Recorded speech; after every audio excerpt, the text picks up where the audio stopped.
and good evening, ladies and gentlemen. We are back into another day of the round robin stage of Mythic Showdown Season 2. We've had a lot of matches so far, and we've seen a lot of teams play, and also decisive positions on the table for teams who can make it to the top 4 and ones who cannot. And once again, we are back tonight with a few more games to decide who moves on and who moves back. The first match is going to be between Yama Esports and Elusivity Esports. Both teams at a very contendable position for that 4th spot into the leaderboard, and it's going to be one heck of a match. And into the casting desk, this will be me, Sarah, alongside none other than our beloved Debbie. So Debbie, what's your thoughts on tonight's games?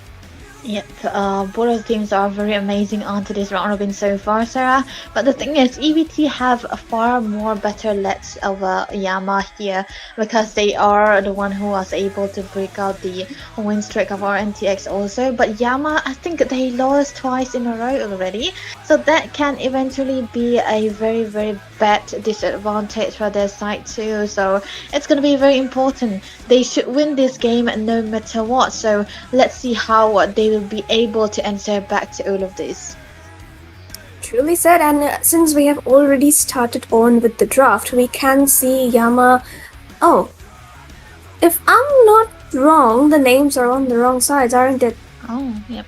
Yeah, I think it's EVT who has locked in onto the Kacha as their first pick, while Yama Esports has secured Clutch TZ's signature Yisenshin as well as Viola Instruction. But to answer that, we'll be seeing a Joy and a Lapo instantly from the side of EVT. Yep, Lapo has been prioritized yet again.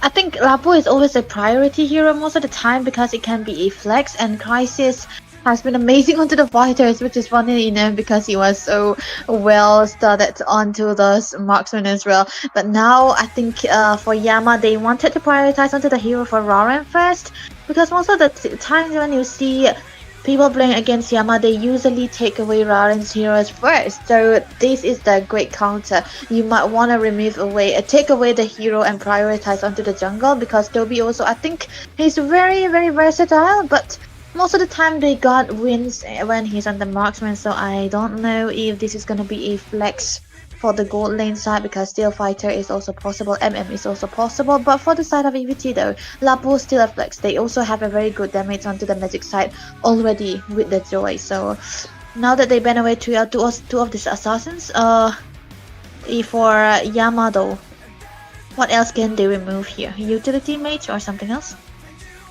Possibly the utility mage, like they can take out the Kimik Farsa as well for Shinzu, since he does like to prioritize those heroes.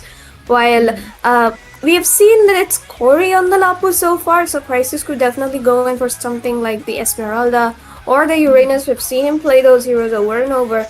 The gold lane, maybe the CC is still open, so he could try that. However, Yama does ban out on the Joy Angela, Lapo Angela. That's a good thing to ban out. However, EVT here need to be banning out the Granger, because you don't want to give Toby the Granger, but instead they just decide to take out on the Esmeralda. Oh, Esmeralda is a mad respect if you wanna play the Lapu the way it should be played. And I think Esmeralda has always been a flex for Yama too. It can also be into the hands of Dark or Toby. Both of them are very well versed into that. But most of the time when Yama pick out the Esmeralda, it usually goes into the gold lane side. So that can be a big priority ban. But for Yama here, I think they can just, prioritize the ban onto the mage's side, right? Because Farsa could be very good here if they ban it away. Yeah, exactly so. Like, the Farsa has a way too much range for the Yisenshin or the Jukshin to be positioning in one place during a team fight. They would constantly need to reposition.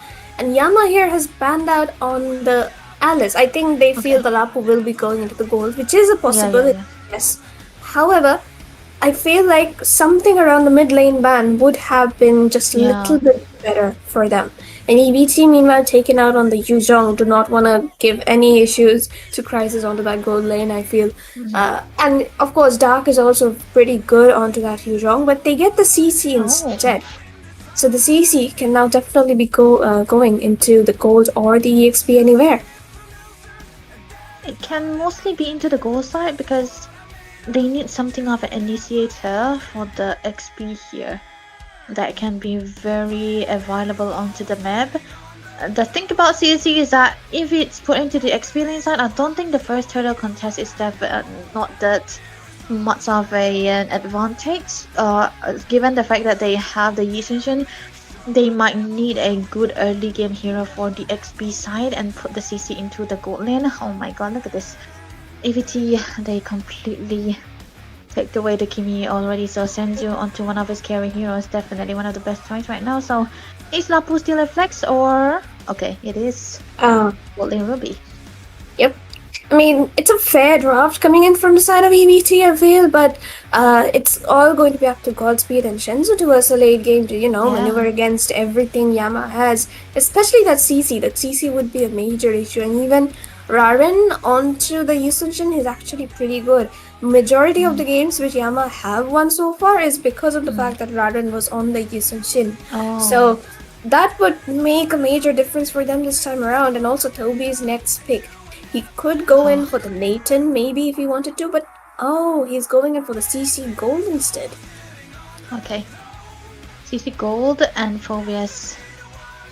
I don't know, the thing is, Phobius XP, okay, there is a Joy. So, okay, they are trying to make out a little bit of a 50-50 onto the turtle fight here. Definitely do not want to give out the Yishunshin the turtle, the first turtle. The Joy can go around without the turtle actually, because he can farm everywhere. Even without the turtle, can go for the pressure onto the kills. A little bit of similarity with the Fanny. But I think it's a good close-up for Dark here. They want to traumatize the backlines most of the time for the side of EVT here. There's a bit of a death coming through from the Ruby as well as the Zoe, so that is what they want to focus on. But I'm actually afraid that there might be nothing that can focus on to the Kimi right here. It should be so dependent on a Beastie to make the perfect tectonic charge so that the Kimi will be, caught on. And, given the fact that Senzu is really not onto the Purifier as well, I think Abyss might be onto that duty. Yeah, and honestly, it is just one setup coming in from the side of Yama that's going to be Abyss. From the hands of EVT though, they've got Crisis, they've got Madara as well as Koi, so that's 3 setups. And even Shenzu in a way, because he's going to be the first person to initiate with the Traction Pulse, and then Madara follows up with the AOG. It goes like that. In that case, Toby and Raren will have to play very carefully onto their heroes, and even Violet needs to save his Crimson Beacon for those dire situations. But as we speak of that, Evie, we are into the Land of Dawn. A very interesting game. Yama needs these points if they want to survive into the top 4, and EVT needs the points if they want to move up to the top 4 with whatever they have secured so far. It's a match which is going to be very head-to-head, and both teams need whatever they can secure. Both the junglers will not be starting off with the blue. Yeah, it's just going to be the Joy, and Yisunshin, of course, Raren with his triangular jungling path whenever he's on the Yisunshin. Something kind of weird, not killing spree onto Cuts TZ. He's onto the quantum charts instead, so there's a little bit of movement speed that he want to do here, so he might want to focus more onto the farming speed rather than going to team fights into those early stages of the game. The lethal red tree stun. Of course, coming in with a little bit of an early engage, Madara though has to use up on the Revitalize. Immobilize though from Shenzu. It would be enough to save his life this time around. Godspeed as well. Could have joined in the fight, but didn't want to risk any kind of early first bloods. But taking a look at the emblems, Debbie, that's 4 thrills coming in from the side of EVT.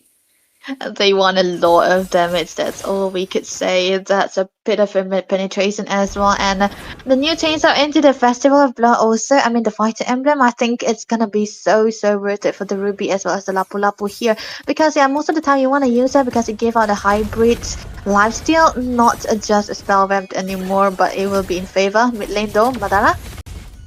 Yeah, but once again, taking in quite some damage. That's the advantage of having a Jukshin onto your side. You can constantly force your enemy to be under the turret or inside the base for majority of the time. So definitely Yama is taking advantage of that.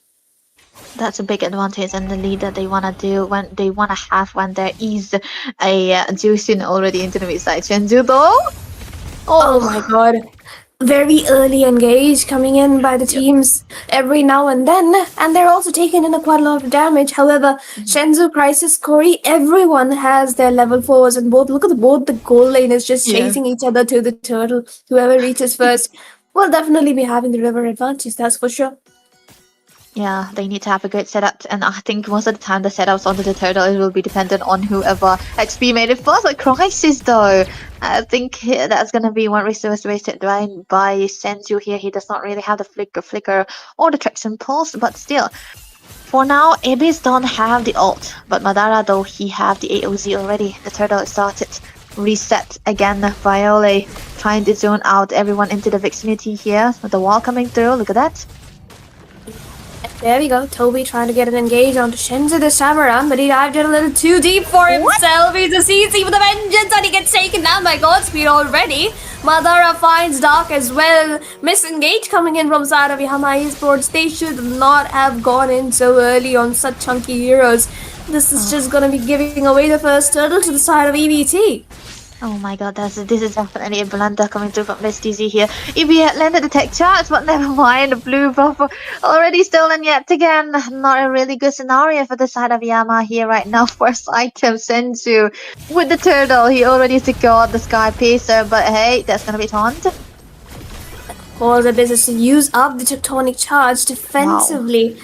He isn't even gonna get it back for himself for the next engage, and it feels like only Violet at this point is playing slightly safely, while the rest of them are just going haywire on Kimi or Godspeed, whichever target they find first. You know, I would have liked if they were waiting for the turtle and wait for the level 4 for Abyss TZ rather than Madara to try to go for the engages first so that they will be able to have a good momentum. But they cannot really do that. And they, the tech chance did miss out quite a lot onto this. So if it landed, it could have been a different story for Yama here. But now they are going to be falling back. Foves, who is behind onto the goal, cannot really do anything onto those team, but he needs to have this itemization as well. But Madara, yet again, look at that. Skirmish this time though, he's pretty low. He doesn't have the ultimate yet. He's gonna be trying to using it, but won't be able to. But Shenzhou, he's gonna find Dark, and oh my god, Godspeed once again trying to look for the engage. However, Violet flickers out of that situation, and Yama Esports definitely at a disadvantage here.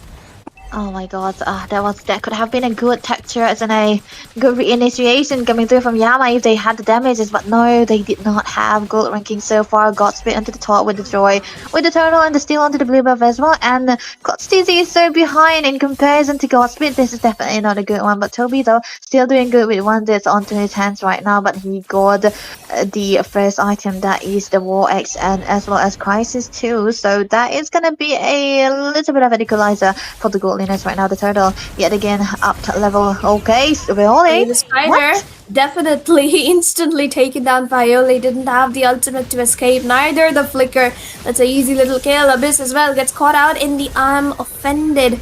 However, Yama Esports do not find a revenge to that kill onto Violet, and they're just gonna be moving in towards their neutral objectives. But look at EVT though, instant rotation towards the goal lane, realizing that Raren is available there. And Raren though, very aggressive in his positioning, will instantly get taken down once again. Oh no, that's so not worth it. That's gonna be a stack first Senju onto the Sky Pizza, as well as a kill onto the jungler yet again. And he's levels behind in comparison to Godspeed too. So 2 levels behind onto a Yi Xunshin you do not really want to do. The top lane gonna be cleared out. Dark cannot really do anything with his warriors who's actually so behind. But bottom lane though, Madara just joining 2 people away, and this is gonna be the direct find right now, Ton. I told you there's 3 engages. It's one gets the taunt, one gets the arm offended, the other gets the traction pulse, and then comes the bravest fighter stun. That's like 4 continuous crowd control chains onto you every single time you get 1 stun onto you. So that's like very, very disadvantageous the situation. But Raren though, he actually finds the solo kill. Wow, amazingly well done. You wouldn't have thought about onto the mid side though. Dark still onto the jump. Definitely. Tectonic Okay. charge Abyss. Hello. You might wanna Oh be no. but Sorry. clutch easy though. He finds Corey though. It's a 1-for-1 and again this Okay. time around Madara is the one who gets caught in the middle of 4. What? So he will get taken down as well.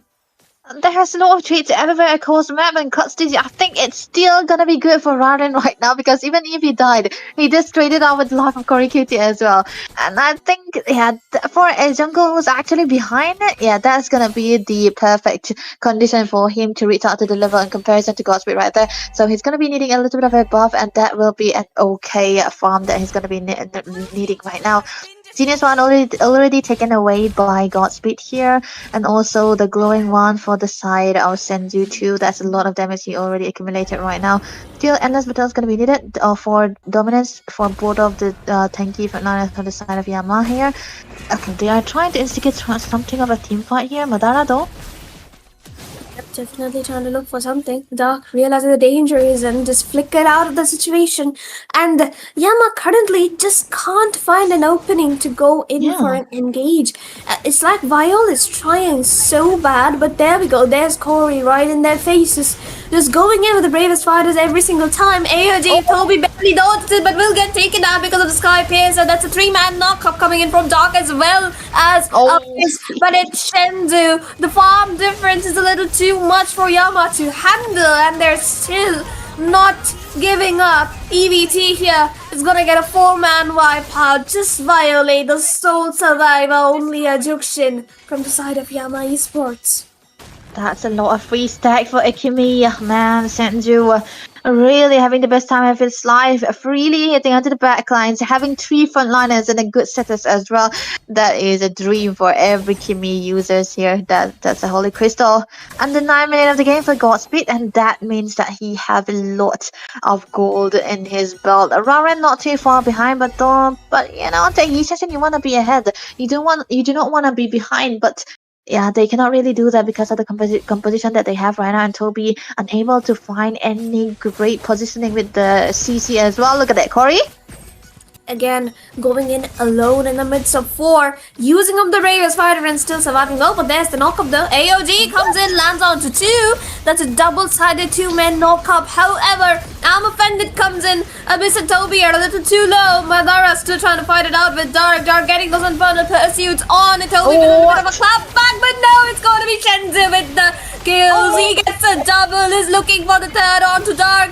He can definitely get it, gets the immobilized right on point, will get the triple. Viol and Abyss easy defeated in that situation. But no, there's the taunt! And Shenzu with the flicker, looking for the maniac, he's gonna find it right away. Shenzu, too much turret damage for you to handle, you're gonna go down. However, EVT are still gonna secure that kill, despite that being an inhibitor, and Godspeed, sneakily enough, finds the mid lane inhibitor.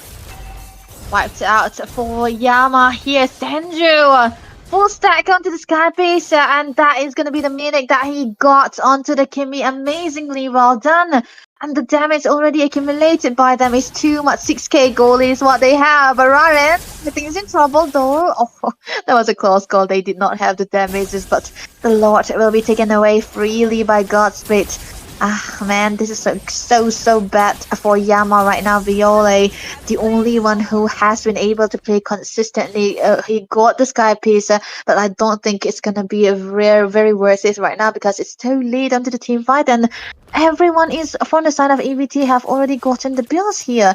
A lot of damage into the hands of Godspeed as well, but hey, I think Corey also got the damage, man. So there's Lapu, even though he can go haywire onto the backlines of the side of Yama, he can get away by getting one, even though he can get killed too.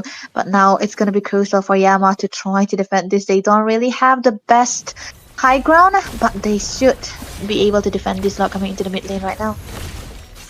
Madara though is just charging in 4 people, and it's like his presence itself is forcing the members of Yama to just back off as far as they can, and because they know that if they get taunted even once, the entire team of EVT is going to be collapsing on them. Now, the Lord itself is collapsing onto the mid lane, and somehow Yama aren't able to clear it fast enough. However, EVT aren't taking any chances as well because they know they do not have the side lane inhibitors and they do not want to lose any potential members no matter what. Abyss, I told you, it's the taunt and then the crowd control instantly.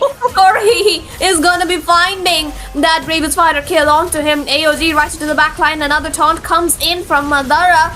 2 inhibitors getting chunked down on both the lanes. However, Madara gets taken down finally. A little too much turret damage from the Nexus for him to handle. 2 inhibitors down with just the first Lord of the game. They're looking for the third and they might very well find it for themselves. Really amazingly well done, very calculative. The synergy coming through Dark. Taking out a lot of damage on the Senzu, look at that. It's too much for him to handle. He doesn't have the magic defense. And look at Crisis. The damage output from the side of EVT right now is a little too much. They're going in from the front. They're reaching the back at the same time because that's just how good Kimmy's passive is. Despite the nerves and a full stack Kimmy, it's just going to keep melting you over and over and over. The minion waves are still charging in. But Crisis though misses out on the ammo fended, but he's just going to back off now. They have to back off here yet again, but never mind, Corey. It tries to look for an engage. It does not have the skills right now, but AOG into the back line. Madara with the play. 2 men down again for the side of Yama Esports. EVT looking for the clean finish. They just aren't able to find it solely because of Viole and Clutch TZ just clearing up the lanes as far as they possibly can. But no, there's the minions from all 2 lanes charging in at the same time. Toby gets taken down. He cannot handle that kind of damage despite having the Vengeance of the Flicker stun onto Viole. He gets the kill right inside the Nexus and it's gonna fall 1-0 for Team EVT as they secured the lead in this best of 3.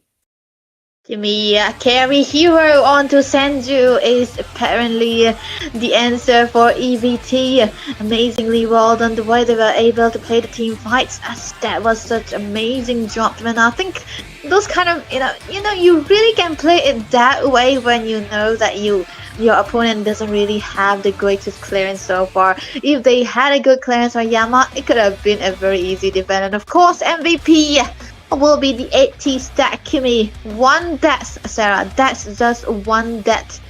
And those long games, a full build, by the way.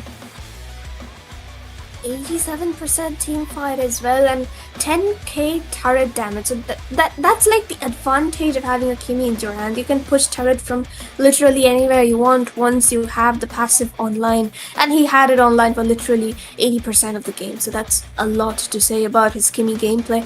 The rest of the members of EVT as well, very strong KDAs. Madara with the wingman, very definitely. The red roam, it does work out for him. Plus, his setups were good too. Abyss, he tried his best, but he didn't get the tectonic charges as accurately as he would have wanted to. And Viole could have avoided the Sky Piercer because they weren't getting any kills whatsoever. They could have just focused on the damage part of it to, save and deal a little more magic damage to the enemies. Toby tried his best, but against a Lapo or Ruby, that's like 2 counters for you already. So what can you really even do? The thing is, there's also one fact that they lost out onto this early turtle, which the Furwest definitely signs on. I don't think Dark is able to find the right target because he was so behind onto the goal and he does not really have the sustain. Because when you want to have a Furwest, you want to have the early game lead and have the first turtle so that you'll be able to go haywire onto the backlines and create and destroy out the temples. Because for EVT, it was so clear. They wanted the 4 of them to play together. They wanted one to go for the front, the side lanes, and they could do that because Yama's tempo were completely destroyed. They couldn't really do anything about it, and there's also a bit of a blunderhander that they committed that wasn't really improvable in that game. So head to head, you can see Crisis was everywhere on the place, and I don't think Toby this time around is able to perform onto this fighter hero, man.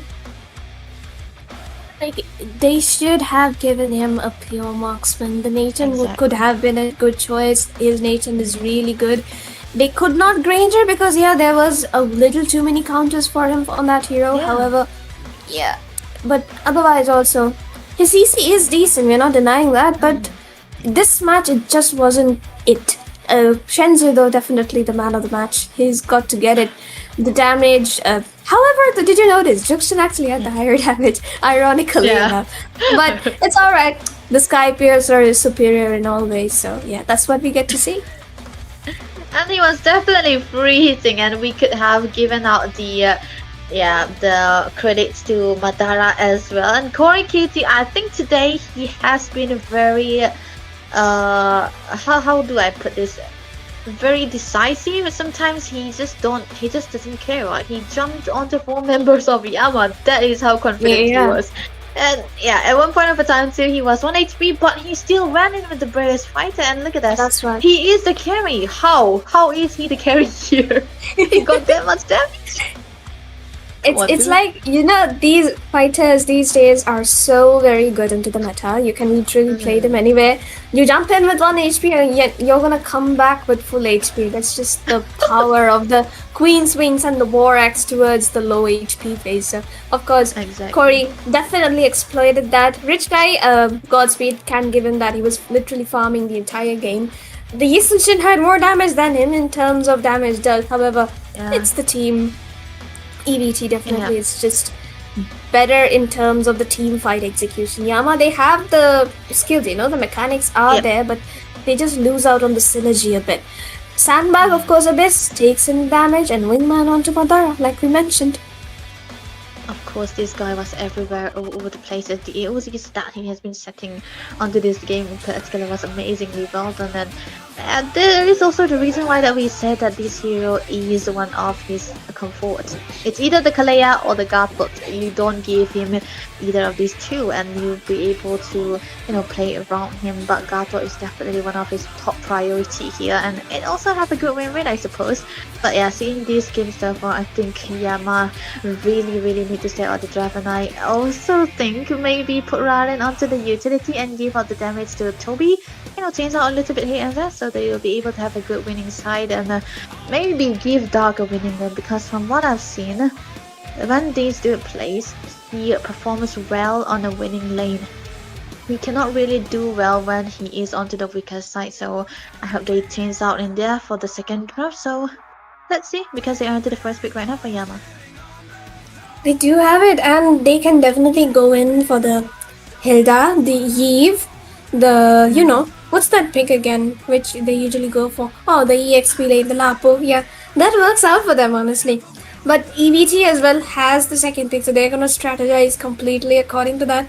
Definitely banning out Raren's utility once more. The Baksa should be there. Second ban, possibly the Eve or Jukshin up next. While Yama, they might like to take out the Garotkacha or steal it away, and they can just ban out on the Esmeralda or something like that towards the third ban. Exactly, you know, you really want to remove out the Esmeralda rather than any other hero against Yama also. But yeah, you got to ban away the jungle first for Raren. Because I think for most of the team, they already cracked the code for Yama, man. They usually go for the deny onto the Grandeur. Even though they don't need to ban it, they usually pick out the counter first and try to ban away a Raren's comfort and force him to play out the Yishin too. And they usually pick out the direct counter, and we can see into the first pick also where they pick out the Gato, forcing Raren to play the Yishin again. So this can be a same scenario for Yama though. They don't want the CC no more. So CC taken away, I think it's a very well calculated ban. They might have a little bit of a different combination of their own. But EVT, what can they remove here? Should they remove the Eve right now or Hilda instead? Okay, Hilda. No problem. Yeah, but you know, banning the Grok is like telling your opponent that we are going to pick up on the Hilda first. Yeah, so that's why. EVT is like, we won't allow you. They just, you know, denied that. So the Garot Kacha is still open for Yama to pick up. They might want to steal that away from Madara. But that would mean giving away the Yves, the Esmeralda, the Lapu, all of those chunky laners. And that is possibly exactly what they're doing right now. And yeah, totally. There we go. Directly Senju's perfect win rate mage. This guy is able to pull off everything, and Lapu of course. I would like it if it's going into the hands of Activity, because I think he's playing a very different Lapu, man. I'm not used to this kind of Lapu, but it's what we are digging here. Look at the Hayabusa though, directly game away, but wait. Raren? Hello? like Rarin Hayabusa is something new to me. I mean, it's just new to me. I am not sure. But then again, if he is able to play it out, it might just be useful against the Eve. And Dark, of course, with Yeah. the Esmeralda. That's a pretty good pick against the Eve as well as the Lapu Lapu. Would help in laning and zoning quite a lot. Uh-huh. And that would also mean Toby can go in for a marksman this time around, play a little more around his comfort. And EVT, of course, might just want to deny all of that, go in for something like the Kalia, but with the Eve, they might won't go the Kalia. Maybe the chip could work out for them right there, or they just gonna lock in on something like the Uranus or the Alice towards the sideline. I would like an Alice here though. Even if they want to play out the Lapu Lapu into the golden side, I wouldn't mind with the Alice, but Hylos for Madonna here, okay. Hylos is a very amazing hero when you want a good free hitting backliners, and I think they already have it with that. Safe to say that EVT they can play another assassin again this time around. The Yuzong taken away. They still think that the Esmeralda is a very great flex pick. It can go either onto the hands of Toby or even Dark as well. But yeah, let's see how they'll be able to reply to this, because Yama, they need to remove out the jungles here. They definitely do. They do not want to give away the joy again. They do not want to give away something like the Xborg again, because against the Hayabusa, those chunky junglers perform so very well. Baxi and Fredrin are off the board, yes, but Godspeed, he can definitely still play the Yasunshin if he wanted to. Just one shadow is enough to dodge the Hayabusa ultimate. But Yama instead, they decide to ban out on the Uranus. Still decent since Crisis loves playing that towards the goal. Maybe they ban out on the Ruby next. That would mean easier time for Toby onto the goal lane. How do you feel about an Xborg here? Okay, EVT, they actually ban out the Xborg? I thought it would have been better for them here, but okay, Ruby ban coming through, so they are just removing out the possible gold laners here. EVT, they need to pick out the jungle or the gold laner here. If Lapu Lapu is still a flex, I think they can play out the marksman, right, for Crisis? They actually can. I do feel like they are planning for it. But there we go. There's the Balmond pick. I told you they're going for a chunky jungler with the Hylos and the Eve. And that is exactly what they locked in here. And the Hayabusa does work against the Balmond, but then again, it's going to come down to execution part of it. So we'll see what Rarin does this time around. And Yama Esports, what can they go in for? Carry? That's a choice for Toby. The Nathan, still a choice.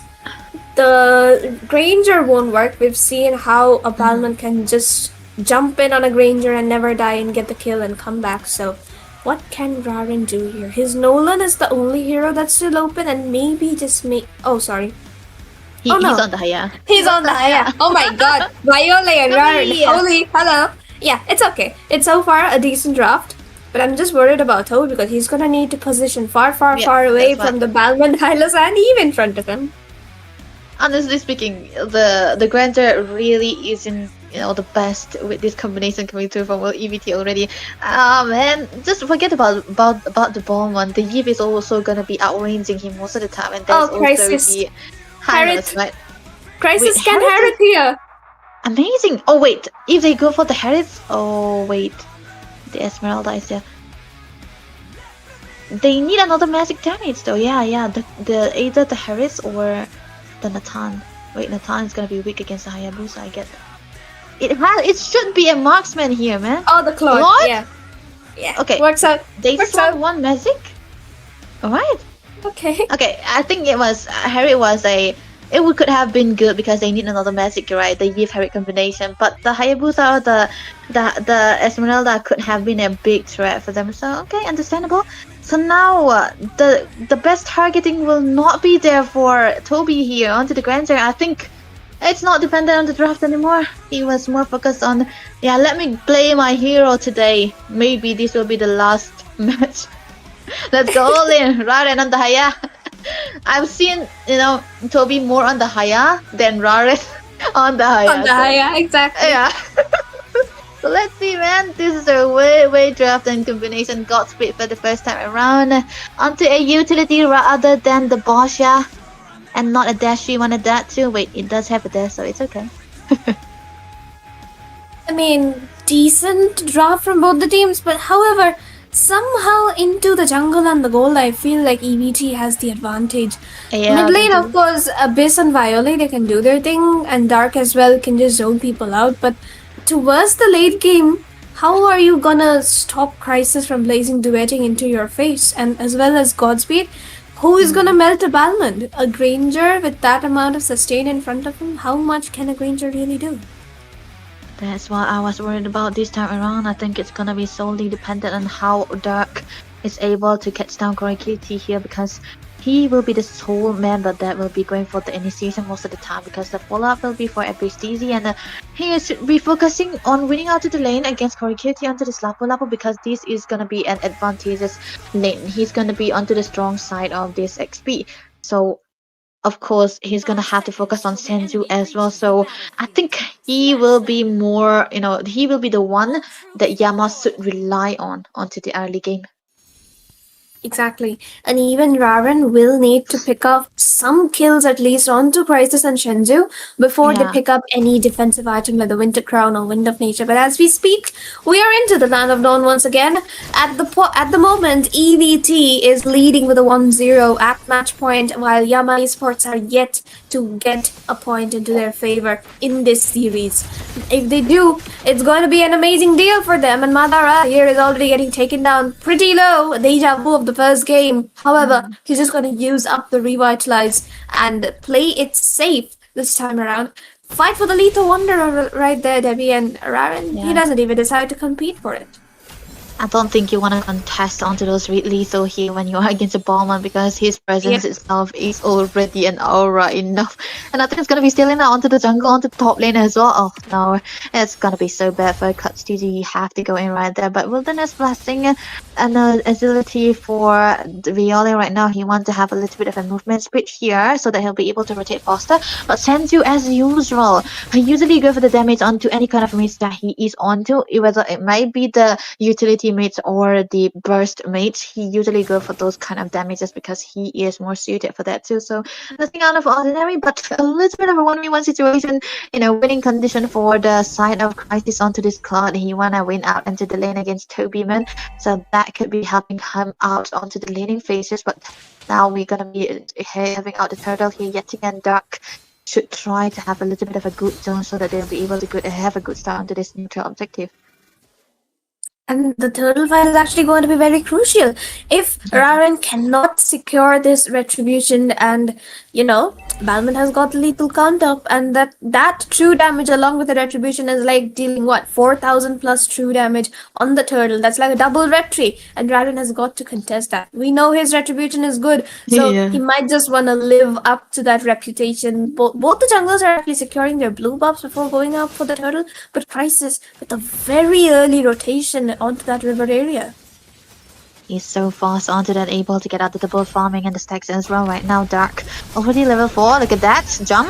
What? Oh, Raren, he actually found it, living up to the reputation, alright. But Crisis with the flicker blazing duet. Corey, he finds a double already. Wow. Shenzhou, Violet as well as Abyss. But now there comes the invade from the side of EVT.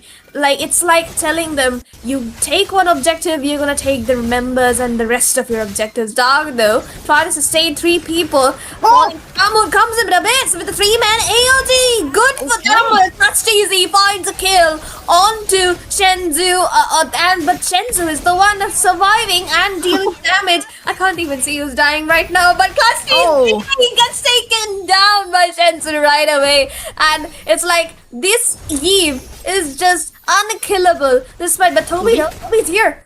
Oh my god, Toby, you do not want to miss those shots. Toby kills Corey as well. Should be an easy kill. But okay, what is that path he's choosing? Okay. Yeah, it's just gonna be Dark. Finally.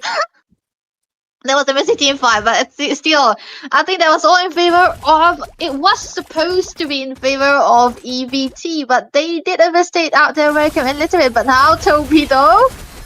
Oh, Crisis actually misses the blazing duet onto any target. Okay. Good Natalia is being hit there. However, Madara has to use the glorious pathway to try and run. Toby so far is doing an actually excellent job of laning, plus securing a few golden kills for himself. So things might just be looking positive for the side of Yama Esports. Oh man, we were talking about how much of a problem the Granzer should be having, but when the resources are already wasted and his entrance is perfect on time like that, I think it will be good. But so far, I think Sarah, Ryan is not gonna be questionable on to this Hayabusa. I mean, this is a debut assassin that we are seeing him on, but I'm not complaining because look at that. He was able to get the steal onto the turtle, which the Bowman was supposed to have a good advantage, but this time around, though, he already got the first item. They might be a good set. Look at that. Not this time, though. Not this time. It didn't work out. But Hayabusa definitely went back for an engage. The quad shadow kill. They're trying to look for Godspeed into the back line, and Dark is going to find the kill right away. But the bravest fighter is on to Toby. Toby needs to run, and they're trying to protect him as much as possible. But the Eve is also omnipresent. She is trying to get some damage output, but Yama Esports definitely getting those kills on board for themselves. But actually a free farm onto the top lane for Mr. Crisis right there, and he's already very, very good onto the goal lead here. 4k is what they want. Toby is not far behind, but that is definitely going to be a free turret that he's already secured just for the Lord fight that we have seen right there. But I think talking about that recent fight, Viola is doing anything that he could for the team, and the way he was every time displacing all the members and giving out a free kills to Toby, also giving him stacks onto the Sky Pacer, I think it was amazingly well done. That is the combination that you want to do with the Granger right now, but bottom lane clear it out by EVT here with the help of the glorious pathway though. So still, I think Yama, they do still have everything in the bag, but they need to have an answer to Crisis right here. Exactly, and currently enough, I feel like both teams are at a very equal position in this. But Toby has to figure out, like, this is the beginning, right? This is the beginning of a little bit of that turning point where EVT constantly marks down the Granger. They've done it before, they're doing it again this time around, and every single team fight, Toby will need to save his flicker and his dash and his escape mechanisms for whatever jumps he's gonna get onto his face. So of course Yama needs to do their best to protect that young man from getting taken out. Look at the Balman, he's on to Toby already, and but no, this is not escapable for that poor boy, and he gets taken down instantly by Corey right there. 4 members on there. WM comes in, but Clutch TZ is gonna find Crisis though. Shenzo finds Viola, but Corey is the one in danger this time around, but he's just gonna dash away, is he? But no, the taunt comes in. Dark still trying to find something, but the damage is a little too much. Balman is gonna find one, and Hayabusa wants. That's a 3 for 3. Fair trade, I believe. It has to be a little bit of a fair trade there, but the turtle is already up here again. Clutch TZ more healthy than Godspeed right there, and I think he's doing really, really good onto this Hayabusa, man. Shadow? Oh my god, he's trying to look for it, but had he gotten Raren! We apologize for ever questioning anything against you, but this is amazing for Yama Esports. That's like a secret clutch pick, 1 HP, and he actually manages to get 3 before taking down the turtle. Yama Esports definitely showing their true colors right now. How long was he gonna keep this Hayabusa in his pockets, man? Look at this dude. 415 is the score. And the bait that he did onto the Shadow on Godspeed, amazing. He looked like he wasn't going in, but then he went in, had the ultimate, did not use it yet. But Corey though, mid lane. Definitely, but that's a 3-man bravest fighter. Definitely going in for Corey this time. But Toby is gonna be finding the kill right under the tier 1 Viola with a little bit of that clutch play. Amazing Viola, man.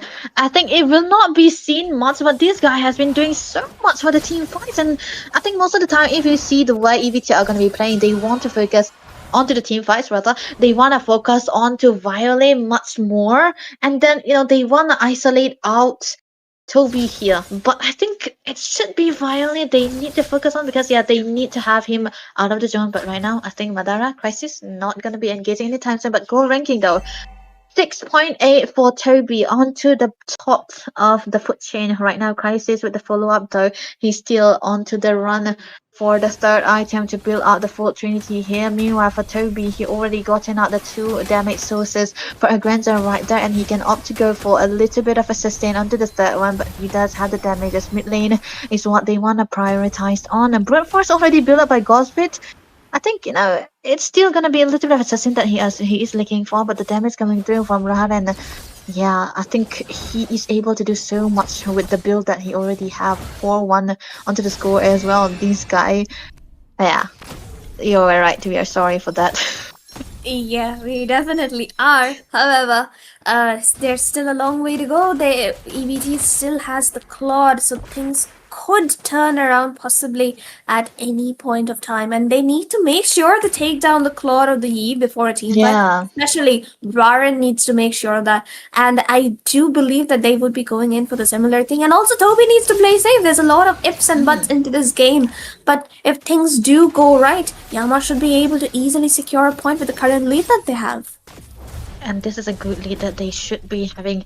I mean, they shouldn't be having this much of a lead too, but given the fact that Toby is still able to have a good goal onto his kid, that is amazing because, like you already mentioned, the line that's coming through from EVT is already so good against Granger, but he is able to perform so well. The Lord is what they want to focus on. Trinity already built away by Crisis right now, but he have the damages. Once he decide to go in EVT, they might eventually try to instigate a team fight when the Claude is fed enough.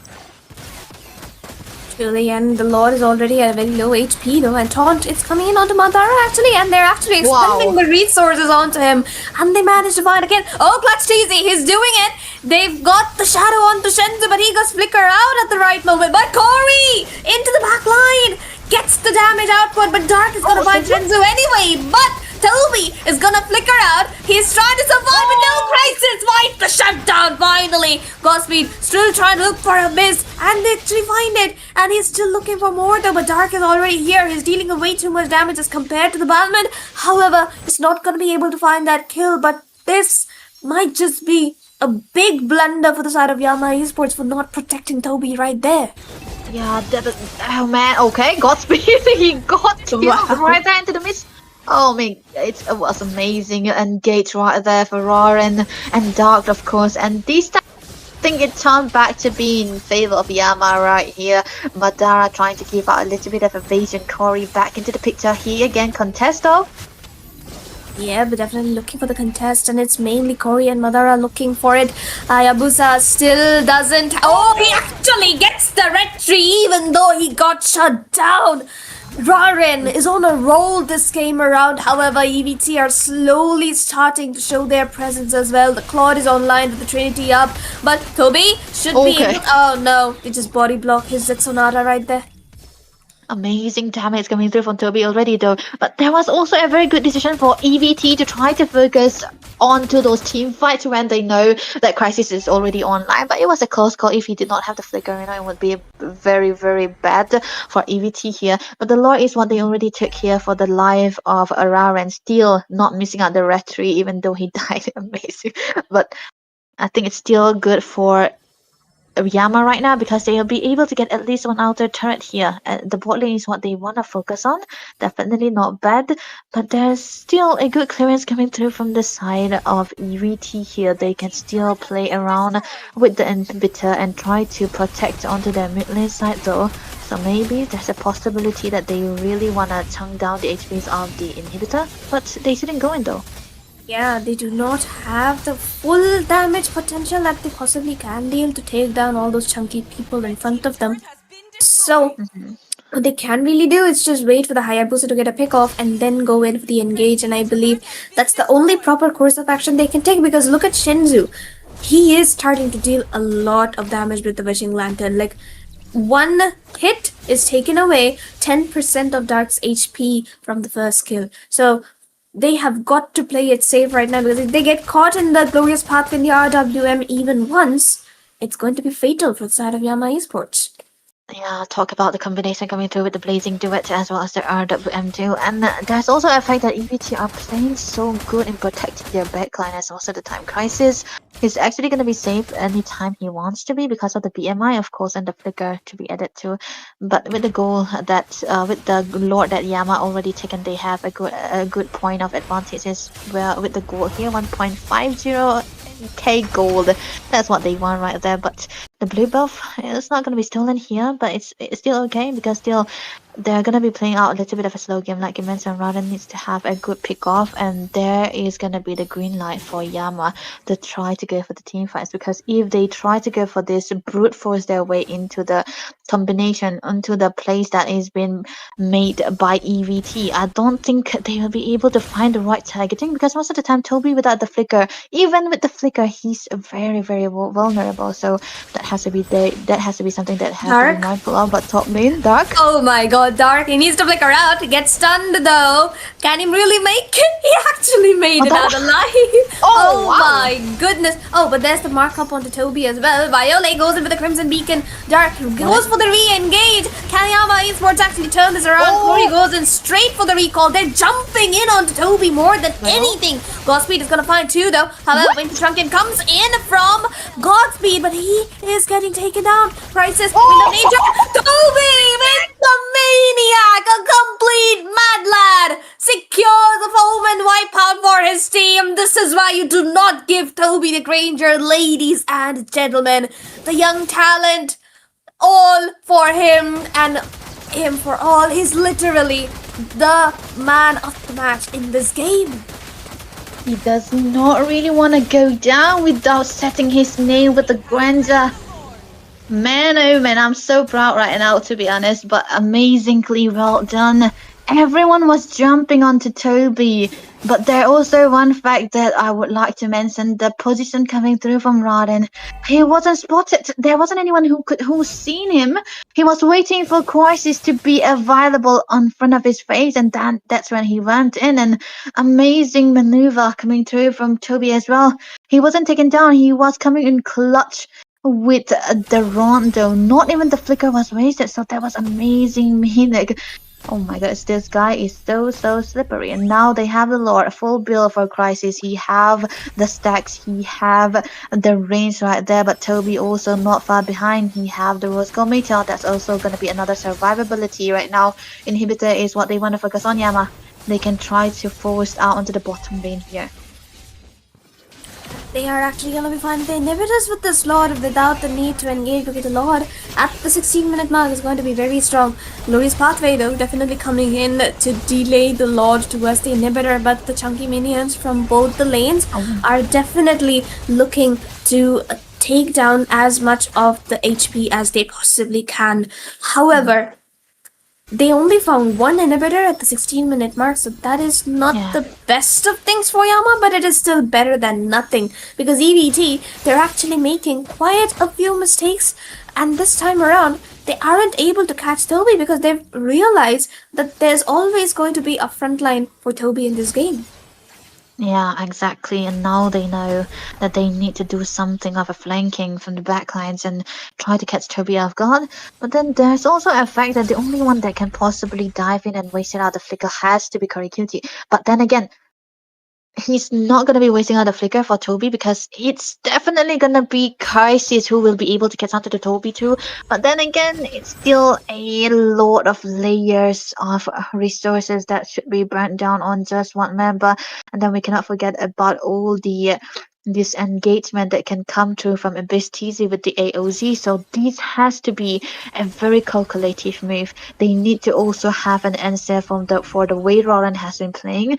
Always onto the backside, trying to go in most of the time, and hasn't been, he's playing more like assassins should be, being a spy. Like, he's always coming into the backlines, entering onto the perfect timing as well when the EVT has wasted out their resources and trying to take them down most of the time. Again and again, they were able to make it work. So EVT, they need to protect their backline as well, but they need to have a good reason too. So they need to separate themselves on how they are gonna be giving each other out the duty to. The Lord is already up.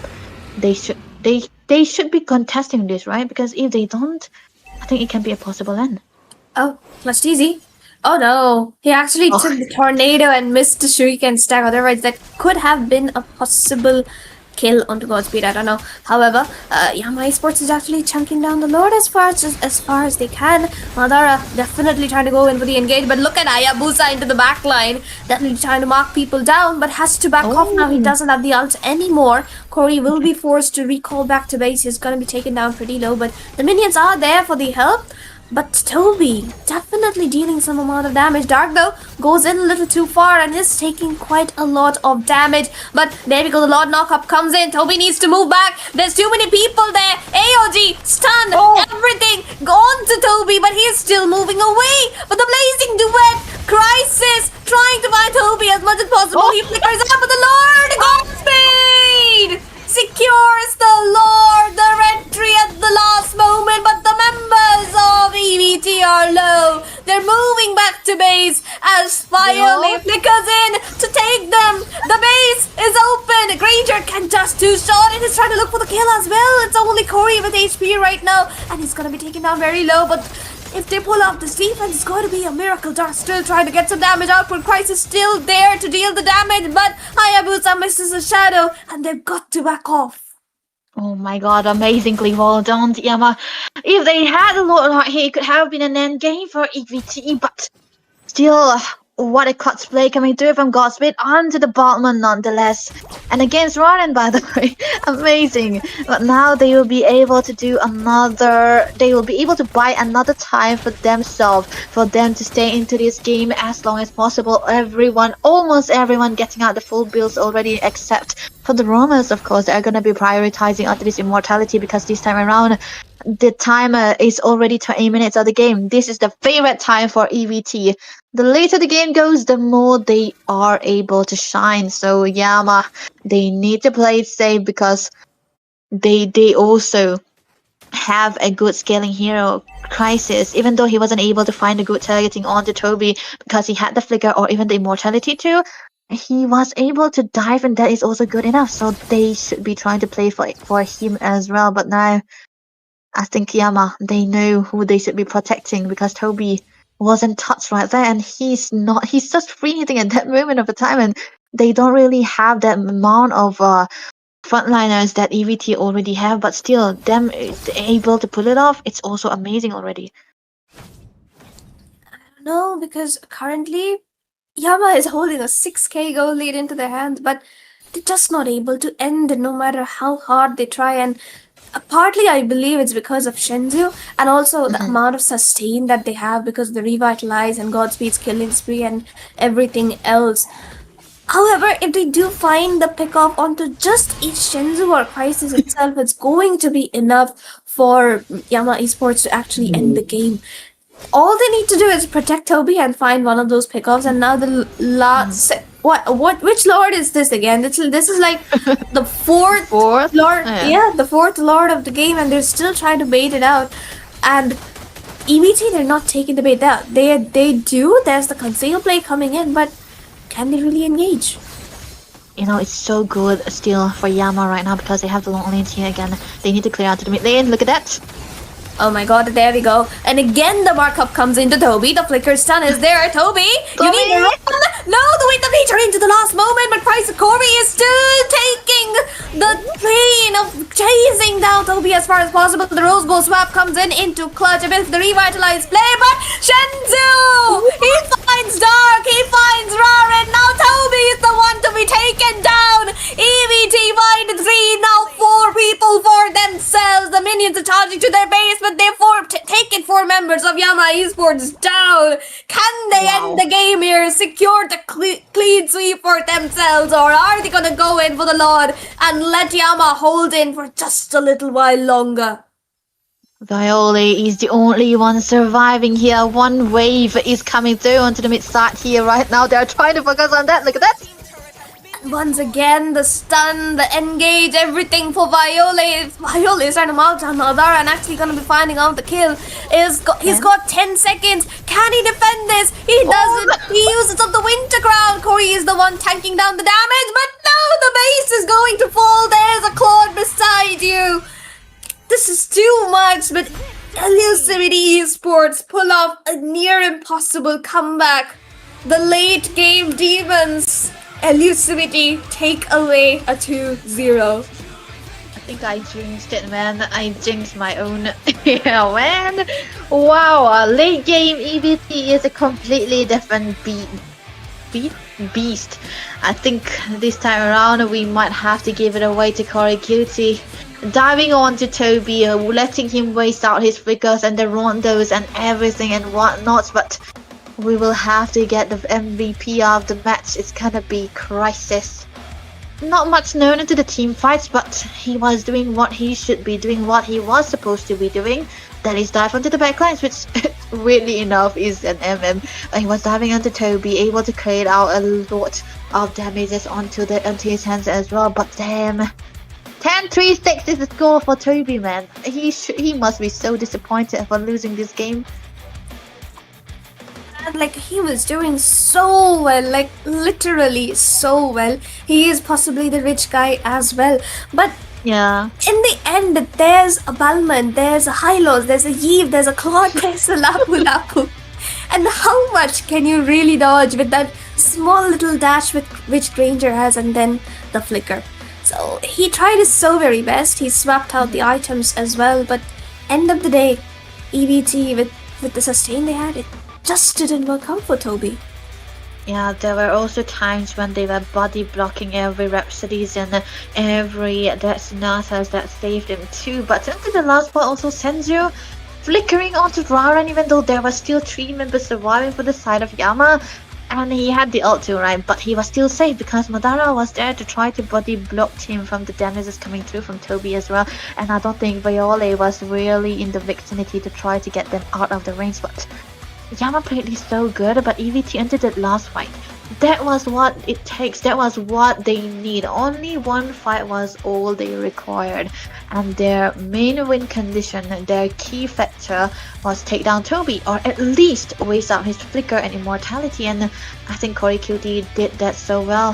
Head to head, 18k goal for against a 17k. Not far behind, but Toby looks like he's on the winning side though. 10-3-6 is the score for him, but Crisis still lacking onto the damages and even the I think the kills too. Definitely, and even Raran performs so well onto that high, which none of us expected. But I guess that despite all the red trees he got, he lost like one of the very crucial ones at the end. So that kind of changed things entirely for the side of EVT, and they just started coming back around. And Shenzo, of course, on the Yves dealing the higher amount of damage, but Jukshin, he was extraordinary too. Like, literally everything from the side of Yama Esports was extraordinary into this game, but end of the day, I feel like EVT just, late game is late game for the side of Elusivity. Yeah, you don't want to play the late game for EVT, man. I just said it and I say it again. 20-minute mark is where they shine. even if they don't have late game heroes onto their side, if a game reaches 20 minutes, it's definitely EVT's. Someone needs to break that code. But onto the other hand though, oh my god, again! Even yesterday he was with these, man. The carry and the rich guy and they were losing. Exactly! I feel so bad. Someone send him Starlight. I should send him Starlight. Oh, little one. It's okay, though. He tried his best and he actually did so very well. It's actually impressive. However, Yama Esports, despite having 3 of the top 4 stats, they did lose it out, and Elusivity kind of showed why they are higher on the leaderboard right now. However, all good things must come to an end, and this match has also come to an end. This will be me, Sarah, alongside Debbie. We'll be a little bit dejected because that's our son, ladies and gentlemen. But it's alright. We'll be back soon with another game, Noctura versus SHUL Esports. So do not go anywhere and stay tuned.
Well, hello again, ladies and gentlemen. Welcome back to the Mythic Showdown Season 2, presented to you by War Drum Games.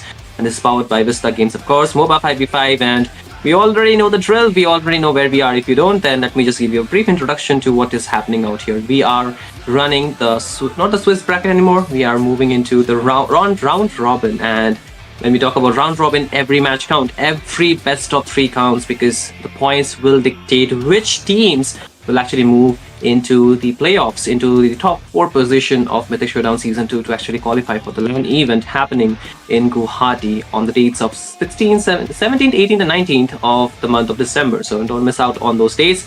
Mark on your calendars, ladies and gentlemen. But again, now, I think, Ash, this is one of the most awaited match. This team just have not played too many games. Yesterday it played 2, won both of their games. And even for Noctura, they had had a rough start. But then again, yesterday they broke the curse. They defeated Daku Sena in a 2-0 fashion, clean sweep. And I think now they're trying to climb back into the rankings of the round robin stage, right? And SATUL, I think their reputation precedes them, if not the org. The players also are very famous individually, so we all know these teams and the players, of course. But I think we have a very amazing match in front of us with this second match running for this night. So what are your thoughts for this game? This game will be going to be a beautiful game because both the games will be played in Mumbai server, so we will not face the server problem here. And the main thing about SATUL is about their control into the mid to late game phase. Yesterday we all saw that thing. Like in the second game, they were about to lose it from Crux, but then the comeback happened, and it was so beautifully happened by Radium with the Esmeralda and Jay with the Hayabusa as well, and the clutch steal onto the Lord. And into the second game, EVT, who were undefeated, and today also EVT managed to pull out a 2-0 win against Yama Esports. They got a 2-0 defeat, a clean sweep defeat against SATUL. So, I mean, after 3 days, they make their face onto the game, onto the round robin stage, and with the face onto the round robin stage, they cleansed up to 2-0 victory. And in the third game also, Noctura got their first win, as you mentioned, in a 2-0 fashion as well. So this 3 matches, 3 clean sweep, and today, these 2 teams make those clean sweep happen into the round robin stage at Mythic Showdown Season 2 at War Drum Games, will be clashing with each other. And main thing about Noctura for now is Kimi is back into the Rome, Shinryu. And that's that is one of the good news I can say, because he was absent, and in his absence, Noctura couldn't manage to win, even though they were actually pulling out one game. I mean, I'm not saying Dubai is bad with the Rome. Dubai is doing fabulously good, but Kimi is Kimi. So he's back. Their leader is back. So now the game might gonna change, and this is the game between Kimi is one of the best roamer, and Apex, we all know him. What he deserve everything in Indian community. The pioneer. The name suggests, right? Apex at the top, right? I think he has been the first roamer from India to represent India, the international stage. They didn't actually represent India, but he represented a different country, that is Nepal. Like T2K, that is trained to kill. But again, I think the experience does come in hand, right? And I feel with the experience that these members have, and I think for each of the members, they have been also around the community, around the game for a very, very long time. Like they are one of the ancient players, I would say. For the side of Team NOC, I think some of the players are new into the scene, but again, I think they have gathered a very good experience. Individually, they have very good micro. And in terms of the gameplay, I think their synergy is also budding. Like we mentioned with Kimi, the synergy also gets to a different level. And I hope it works against this team as well, that is IQ SATUL. That is going to be their opponents tonight. But again, talking about the bans, you can already see the Esmeralda, Harith, Rock already taken off. Along with that, the Garud Kacha will join the party as well. And I feel the Garud Kacha has been one of those heroes which you can use to open up the draft, which you can use as a very good starter. If not the Eve, if not the Zuxin, if not the Kimi, I think that's one of those heroes that you would want to start your draft with. And apart from that, I think the assassins like the Hayabusa, the Fredrin as well for Sarar Moon has been working phenomenally well. And Jay, I think he is a different monster in his league as well. So I think the hero pools might just, rotate around. There will be a lot of trades that will look around in this matchup, of course, between these two teams.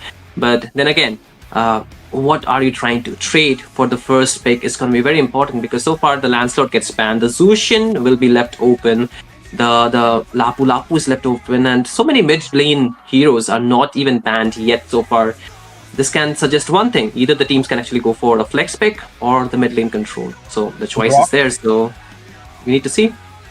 Yeah, Grok 2 into the ban list open right now. It might get prioritized by the side of NOC, because Kimi loves to play the Grok as well. But sorry, Grok is banned from the side Grok of NOC. Is banned, well. Okay. There goes the CC. There are 2 respect bans as well. I mean, from the side of NOC, they respected out the Esma of Radium. It was too good. Yeah. And obviously, there is someone into the goal from NOC as well who had it so good. I don't have to take his name. And after FA's Winter Showdown, this is the first time I believe Kimi and Apex going to head-to-head Against each other. And Kyle as well with the Radium. So I mean that hit up. Oh, yeah. Exactly. Like, I think this has been a very big topic as well, right? Who is the better goal laner, Kyle or Radium? Like, I think Kyle is one of those goal laner who had risen to the point that he had challenged Radium head to head while he was in his prime, and I think that talk still goes without saying that it will reflect in this game as well. And from the side of Team NOC, they are opening up with the Lapu Lapu, one of the heroes that I mentioned as a priority pick most teams like to go for. What do you think, Shinryu? I mean, will Kyle go for a goal lane MM or goal lane fighter? Because this guy in a goal lane fighter, I don't trust. But I'm sorry, I don't trust him with a goal lane fighter. Okay, fair enough. MM, he is an invincible warrior there into the land of Dawn. And so do Radium. I love to see him with his Claude pick. I mean, I should say that it should be a replica, it should be a nostalgia kind of pick, or a deja vu kind of pick. Trade the Claude. Just trade the Claude at this point. Yeah, that's what I'm saying. Bring back the April 2025, man. Yeah, I think it still is so fresh for us, right? Those matchup like Claude versus, I think sometime the carry, or sometime it's like maybe the Bruno as well back then. So these heroes were so much of power picks, and yesterday too I think we saw Bruno from Kyle as well. So those heroes can come through, but again we are still looking at the first 3 picks, and I think the goal laners would most likely come in the second half of the draft stage. And as you can see from the side of Team NOC, they will be locking in a very good mid duo, or so far it's not the duo itself, it's like the jungler and the mid laner. The Eve can give a very good damage, can have a very good control ground, and coupled with the Fredrin, it has a very good combined crowd control, I would say, chain CC. And then they have the Lapu Lapu dive to the back lane. But whom are you gonna dive on? The Alice? That's not a hero you want to dive in. The Alice is like something that will dive on you, and look at that. We were talking about dive. There comes the Hilda.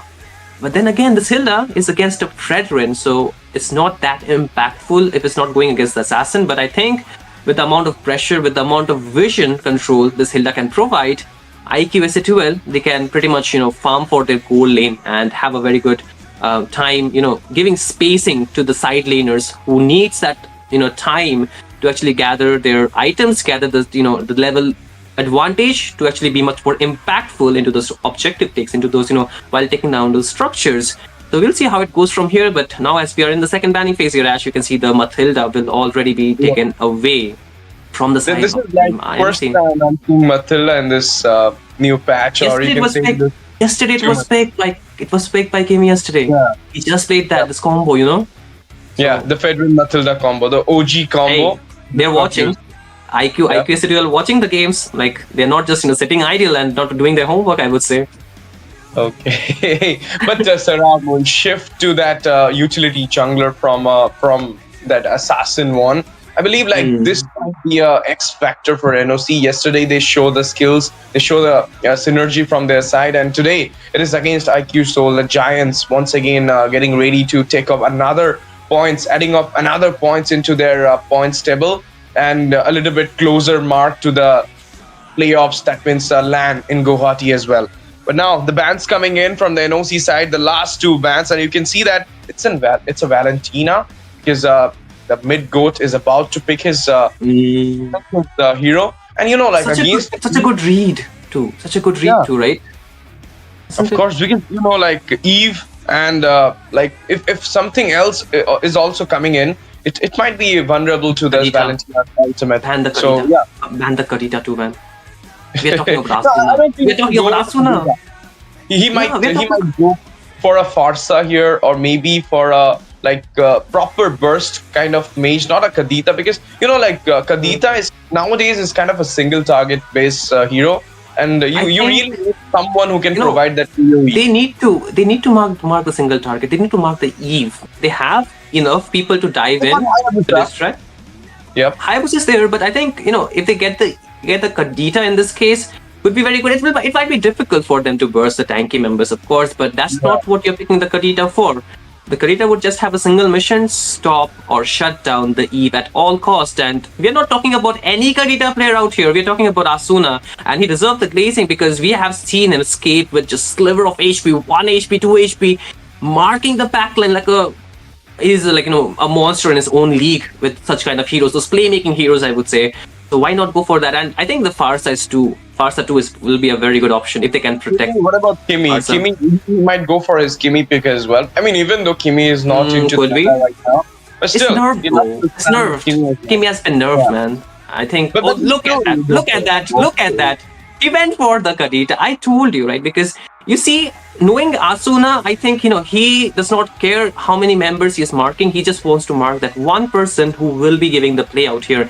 And for the side of Team NOC is gonna be Faden. They need to shut down Faden because without Faden, the damage would really go down to an exponential level, to which I think SA2L or IQ SA2L in this case can really take advantage of. So that's what they're thinking. Now the last two picks, we're not even sure that this Lapu Lapu is going into the hand of Kyle, or Kyle is yet to pick his goal lane raunchy pick. That is, might be a goal laner MM or might be a goal laner EXP. We're not sure about it. The Esmeralda is banned, but he's Oh. going with the Matan. This could be the thing which can change the whole scenario for this game. But look at that. Now, even though he didn't get his Gatot Kacha, but he will be going with his another comfort, that is the high loss Kimi onto the high loss.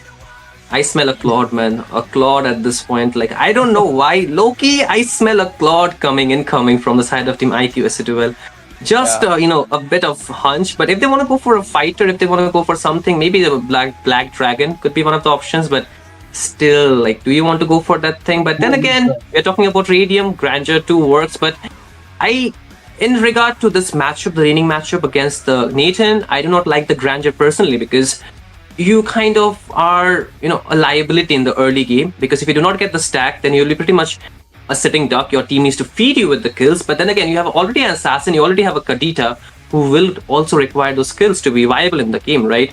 So I felt the Claude would have been much better in terms of, going with the Blazing Duet onto the backline, pretty easy markup.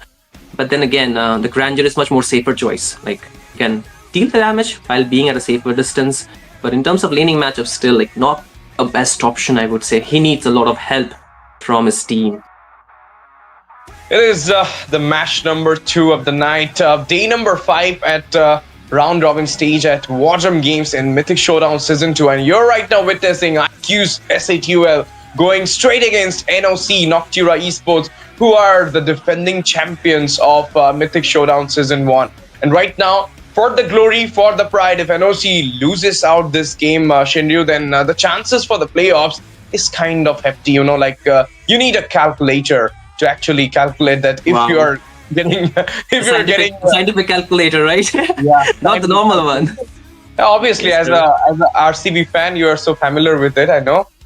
Sheesh! Wow, you just called me out like that. I didn't believe that, man. But again, if you take a quick glance at the battle spell, 2 Purifies coming out from the side of Team NOC, meaning that they really are fearing the fact that this Kadita could really be tailing them down, and they do not want their backlaners to be getting shut down so easily. So that respect is there for this, Kadita in this game, even though it's not a very, I would say a regular pick, a very cheese pick from the side of Team IQ SA2L, but still, the fear is there, right? Of course, the fear is there. I mean, the fear. Anna He's watching. Anna is watching, of course. Anna is there behind IQ SCTUL. So here we are, ladies and gentlemen. Come back to the Land of Dawn for the game number 2. and the match number 1 between IQSATUL versus NOC Noctura Esports. Here we are. The junglers are taking up their aggro. It's me, your boy STZ, joining with Shinryu to cast this game out and to entertain you all with the beautiful commentary. And not only that, I mean, we're going to see that early game skirmish as mentioned by Shinryu, because the Granger, even though he got the range, but Natan got the burst. So even like Natan also need the scaling. I mean, he need the Holy Crystal to actually go into the team fight. So 3 items, at least 3 items, man. At least 3 items for this Nathan, you know. But again, I think with Asuna being active around the map, they can put a lot of early pressure, because there are 3 of the heroes which can dive heavily.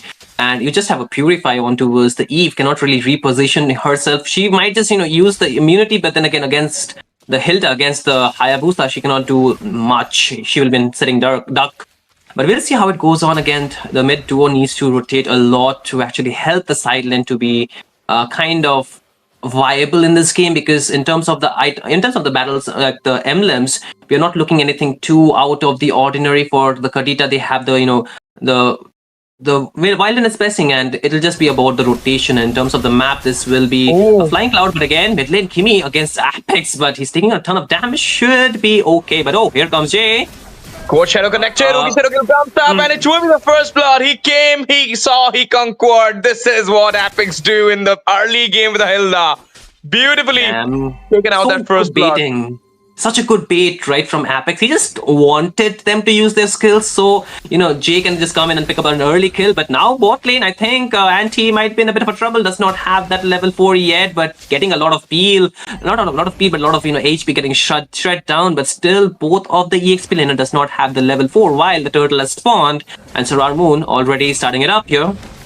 I mean, Sarar going against Anti and Asuna, his previous members. Okay, the burst comes up with the rock waves. It will be a start from the side of IQSATUL, but look at the taunts coming in. With Anti goes in with the blood rains, but Haruka falls down to meet up with the DJ who goes in as well. But Anti will be giving out the final blow on to Faden. And with this, they need to retaliate back, but no retaliation will be there. Oh my goodness, Radium with the rotation. Rhapsody comes up, the shots connected, and he will be taking out another one as well. 3 onto the micro, and macro is coming as well into the hand of Jay.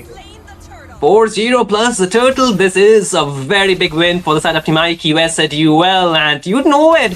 The side of Team NOC, they started the fight, but they did not have the control over it. And Team SATUL, IQSATUL, they completely punished Asuna. He didn't care who was in front of him. He just used the, you know, the rough face on towards Haruka, who is an EXP laner, for your information. Like, you need to give the advantage, because they knew, Team SATUL knew that Haruka will be the one to set up the team fight. The rest of the members, they will give the follow-up, and that was there. But again, Radium picked up the Sky Piercer as the first item, not even completing his shoe, but Haruka, man, he is having a rough time this game. Already taken down twice, just in a matter of 3.5 minutes. This EXP laner is going to suffer a bad fate, but again, I think that's what is the idea behind SATUL. Stop the EXP in the early on so they cannot go for the setup. But Sarar Moon has a good positioning. Apex wants to open up the map, get a bit of taunt, but hey, that's a Hilda at the end of the day. What do you do about that, right, Ash? Of course, I mean, in the early phase, the Hilda is right now very much good for the zoning and for the invasion. And you saw that from the very beginning, he finds a kill onto the Kimi's high loss. So this is what you can do with Hilda. You can give out that proper rotation. You can give out that proper zoning to your teams. And look at that. A little bit of taunt comes up. Sarar Moon started his way there. Kimi goes in, but will not be getting anything. But onto the bot. 1v1, like, hey, this is everyday EXP laners, but nobody will be falling so far. But again, the skills have been used. But oh, Sarar Moon gets a shadow kill. He will get out. Oh, nah, man. Wait, he survived. What? He survived. Somehow he survived there. But onto the main. I don't feel Faden will survive. It will be. Asuna will be getting the kill, but look at that. It will be Kyle as well. Comes back and get that rotation out to Faden's kill, and he avenge Faden's kill as well by taking out Asuna there. But the zone, currently Apex goes in there. He doesn't have an entropy. Look at that. The taunt comes up. He goes back. With the help of the entropy, he just comes back. The cooldown, the beautiful timing for him, I can say. But a lot of resources burned down at this moment. I don't feel like Team NOC will contest out this turtle here. Zeho goes in there, starting out the turtle dance for himself. But look at the slash coming in. Haruka might goes in with the Bravest Spider, but the high loss with the glorious pathway popped up there. Turtle being acquired by the side of Team IQSATUL. And not only that, It finds the blue buff of Sirar Moon as well. Yeah, a lot of denials, and now you can see Radium is farming really quick and really fast, but okay, Kyle might be in trouble here, Ash. Yep. He's getting cornered, and he will be getting chunked as well. Radium got the Damn. final blow and added something onto his stack of Sky Piercers as well. But look at that. The blood off comes Not in, done and yet. Timmy is getting cornered. His cooldown onto his glorious pathway will not gonna let him go back. But look at that double kill with a death Sonata comes up, connected onto the way, and Faden falls down with Kimmy. So good. The rotation, the control onto the map. Look at this, Shinryu. Such a beautiful transition from the side of Team IQ as a duel, but Sirar Moon, he wants to indicate one more fight, but not the best option. You're giving 3 kills to Radium, and now he has 50 stacks onto versus Sky Piercer. By not 50, it's actually 40. Brother, what are you thinking? You're not supposed to go by yourself while your team just got shut down, even though you're the jungler. That's not the right call, but you can see already the trouble Faden is in this game, right? Because he's the one constantly getting zoned out by the Kadita. That was the work of this Kadita, and for this game, that's a perfect hero to, mark down the backliners. But again, you can see Anti just trying to, just give some warnings now to the side of Team NOC to just, push themselves back towards their side of the jungle. They have already opened up the bot and the top tier 1s. Now the mid one only standing, but again the blue buff or the purple buff in this case will be taken away. Not taken away, but will be secured by Sirar Moon, which is a good thing. They need to farm pretty quickly, but the gold is not saying the same thing right here, Ash. Almost a 6k lead. While the turtle is spawning, I think it just might get more in a few minutes, that the NOC side will not be able to catch up quite easily. Because you can see they need some farm on their heroes, they need some placement of their heroes, but everything has been completely failed by the side, or stopped by the side of Team IQ as a duel. Once again, a fight. The goal gap, and look at that. It will be the Bravest Fire coming in with the Ruins of Blood, but it will be a glorious pathway popping over there. Anti falls down. Zeho as well. Double kill for Kimmy. Monster comes up by Radium, and there you go. The Rock Waves comes in as well. But it will be the Rhapsody's damage, taking out a double onto Kyle, triple onto the man there, Sirar Moon, and it might be a Maniac as well by Radium. Oh goodness! This guy is proving himself with a double onto Faden. My goodness! With this, the divot is over. The gold standard divot is over. It is Radium over Kyle. He literally came. He literally saw. He conquered the scenario for himself with a savage onto him. Beautifully done. First it was onto Kyle. Second it was onto Sirar. And then it just finished away with the Fadens onto his hand. Man, this is too crazy. This is like the side of Team IQ as a duel. They're doing a speed run in this match. Like, they are walking on the side of Team NOC. They're walking and they're getting anything that they want. More fight here, Ash, and oh nah. This is going from bad to worse. One more Maniac here, is it? Is it? Yes, the knockoff comes in, and it will be a Maniac. Radium, the man who finds a Savage, and just after the Savage, he got the Maniac again. This guy is right now, having the blood rush into his vein, and look at this. You cannot stop them at this moment. It is 3-19, the scoreboard, and it is so high with a massive goal lead of 9k already. The gold shield, the holy shield, it will be popped out from both these sides. And Shinryu, it's kind of over for Noctura in this game. Most likely, because it's very difficult to get out of the situation. If only they can shut down the Grandeur, at least 2 more members, maybe they can just find at least half of the gold that they have lost. The goal difference, the economy difference is almost of 10k. We're just talking about a 10 minutes game, not even 10, like 9.30, 9.5. So, this is tough, man. This is tough. Look at the gold ranking. Radium is almost 9.4k. While Kyle is just 6.3, that 3k goal difference, man. And I am not trying to be biased. I'm not trying to try to glaze the side of Team IQ as it will, but they have done this game very well from this get-go, and they have gotten themselves so good leads. Second tiers have already fallen from the top side. The Lord, has also been spawning or spawned onto the top side, so there's no way they can get the vision. They can actually have a escape route back to the safety, so they have to let go of the Lord, and now they cannot even secure their jungle. You can already see level 10 for Sarar Moon, level 14, almost level 15 soon for Jay. This is like a stomp so far by the side of Team IQ as it will. In the first game itself in the series, 3 for 19. I think they have given a lot of kills, a lot of gold, which might be very difficult. If you see the damage dealt as well, Radium is so much more than Nathan. Because yes, Kyle is on a hero that requires the items, but the items have not yet kicked in, and because of that he cannot do much. But hey, the Lord is here, Ash. It will come crashing down onto the mid inhibitor. Mid inhibitor slammed up by the Lord there. Entropy being popped up. Look at this. It will be the Blood Rain coming in with a Tony into the way. But Faden might get his hand onto Anti here. And Haruka falls down into the row as well. The 2 XP laner got down there. And she knew it might not be the finish we are hoping from the side of IQSATUL. So beautifully defend down the but now the inhibitor falls down with the Rhapsody's shots coming in. The knockup happened. Jeho goes in but got a stun out there as well. Kimi with the poke though. And somehow Team Noctura Esports managed to defend their base, but the Nexus is totally open from the top and mid side because of the exposure. Yeah, man, this is going to be very difficult, much more difficult than it already was. 12.1k lead. When have we seen that happening so often, man? 14 kills on Radium, 878 stack plus 80 stack on the Skypiercer. I feel sorry for the side of Team NOC because at this point, they can only do one thing, that would be pray, because they need a very big misplay from the side of Team IQSATUL, and I think more so they need the farm, because you can see the gold ranking as well, the gold difference as well. All of the members are very behind. Yes, Faden has caught up to a considerable amount of the gold, but we have to consider one more fact. The similarities are very different for these two teams. The lineups are very different. The need for both the lineups will be very difficult. But oh, here Ash!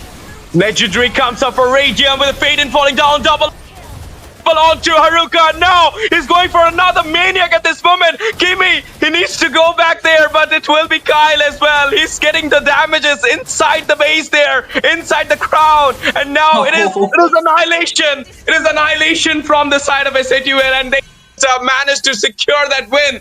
But Radium, this guy, one savage, one Maniac, one triple kill, and Kyle needs to stay in the base like a mice in the hole. And this guy is a tiger who was watching him. I mean, outside the hole. This is insane. I mean, the divot is over here. In the first game itself, the divot is over totally. This Radium over Kyle. Yeah, I think the gap is a bit too much that we're looking at these two teams. Just first game though, we're just talking about this very first game. We're not talking about in general. We'll just take the facts that are in front of us. Yes, you can call it was a bad game, but was it really? I think it was very calculated by the side of Team IQSATUL to, first stop the EXP lane, then actually get the control over the neutral objective, and then proceed to the top lane, which is the gold lane, of course, where Kyle is farming. And even though they had a Eve, they had a high loss with a double slowdown combination, I think it completely got negated when the fact was there's a Kadita that can easily mark down your backliner, especially the one that will deal the damage, because in the early game they needed the Eve to provide the assistant or the damage, the little bit of the utility in the team fight. But then again, the main utility that was supposed to come was stopped by the side of Team IQSATUL, and I could close my eyes and still say who was the MVP or the player of the match from the previous game. I kid you not. If Radium was not the one who got the MVP, then hey, I would have just stopped casting in this game. But again, hey, good luck for me as well. I did not want to stop cast, guys. I'm just kidding. But still, Radium, a very well-deserved MVP in this game. And did you see he had 1,014 gold per minute, Ash? 1,014. What? Well, you can just say wealth at this point for the side of NOC. I mean, this is crazy, insane amount of damage, insane amount of gold R, and he was beast in the game, you can say. 1702 with a 12.6k. Oh my goodness, he's one of the king right now in the goal lane. I really want that IQSATUL versus Team Sacrishine clash, because Fate need to see what is Radium doing right now, and Radium also need to see what can Fate do, because it's over against Kyle now. it is like a dramatic win, you can see, but there was no chance for the side of Noctura to actually give a reply there. They went for the scaling draft though with a Fedrin and with a Natan, but how can you get the scaling if you cannot reach the late game even? Not even the mid game, proper mid game. I think they did not have enough ways to stop the advances from the side of Team IQS well, because you can see 5 of their members can dive into your face, right? And even at times, I think there was a flicker play from Radium in the top lane, right? When he went for Faden, like, he didn't care. Like, he had enough damage, enough stats to go in and just easily secure the kill, and that's what happened. Even if you take the head-to-head, was there any head-to-head in this game in the gold lane? Not really. Because Radium completely dominated his lane. Not only his lane, he dominated the entire map. He was like there with the team, and you can see the damage disparities between the players. And Moon, he had a pretty good hero, but he could not perform because he got shut down way often. And the other frontliners that were there, both Kimi as well as Haruka, they could not do much either because it was a very huge margin in terms of the goal difference. And even for Faden, he was fated to meet a Kadita against him, so the Kadita can easily burst down Eve, because Eve has a very stationed position while she uses the ultimate, and without the flicker she opted for a purify in this game. So without the flicker, you're not really reposition. Even if you purify out, this does not really matter, you can still get bursted down. And even for Apex, like, he didn't fall for a single time. No, he's like 2-0. Yeah. That is what the roaming god can do. And 129 for Anti. Anti do literally give a lot of like teamfight participation, give out those ruins of blood beautifully in a setup way, and that setup literally give that finishing, and you're gonna see a lot of Radium faces. Look at that. Of course, retry the 1,014 gold. I'm not kidding you. This is like unseen. I think this is the highest amount of gold that we have seen throughout the whole Mythic Showdown Season 2. I have not seen 1,014. I've never seen it crossing the threshold of 800. 900 might be the maximum that I've seen so far. 1,014 is the first time I'm looking at that.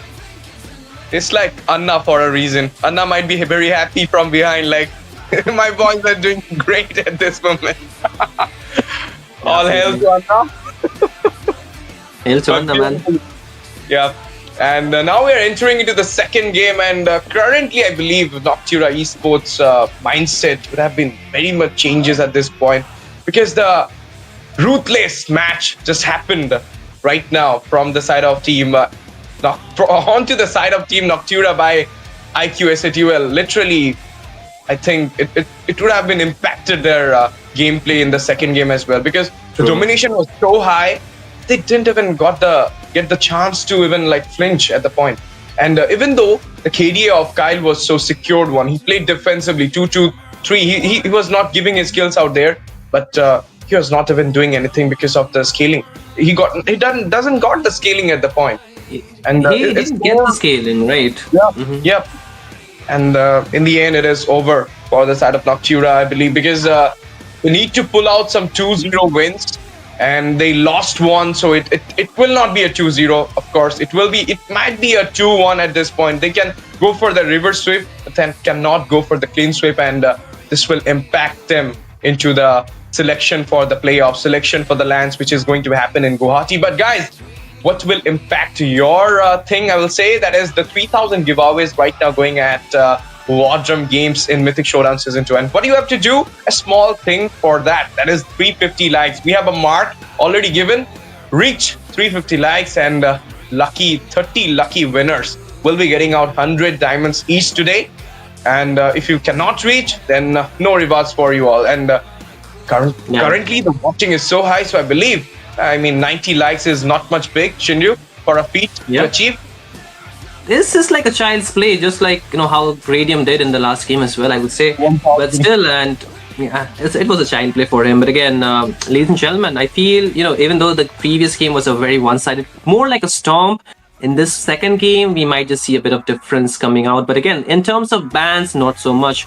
Again, it will be pretty the same, but this time the teams will switch sides. So IQS12 will have the first pick. And Team NOC, they will get the second pick, but the bans again, same. You will stop Kyle from getting his from his Harriet, and for Team NOC they will stop Anti as well as Radium, both of them, to not get the Esmeralda, my bad, onto that. But again, this time I feel this is a dangerous grass map, will be a bit different, right? A bit more ambush.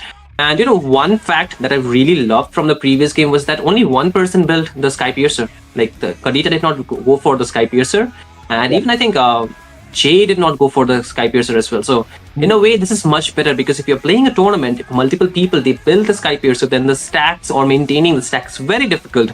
You need to actually get the stack on one person, get him very fed, what the side of Team IQS definitely did in the previous game.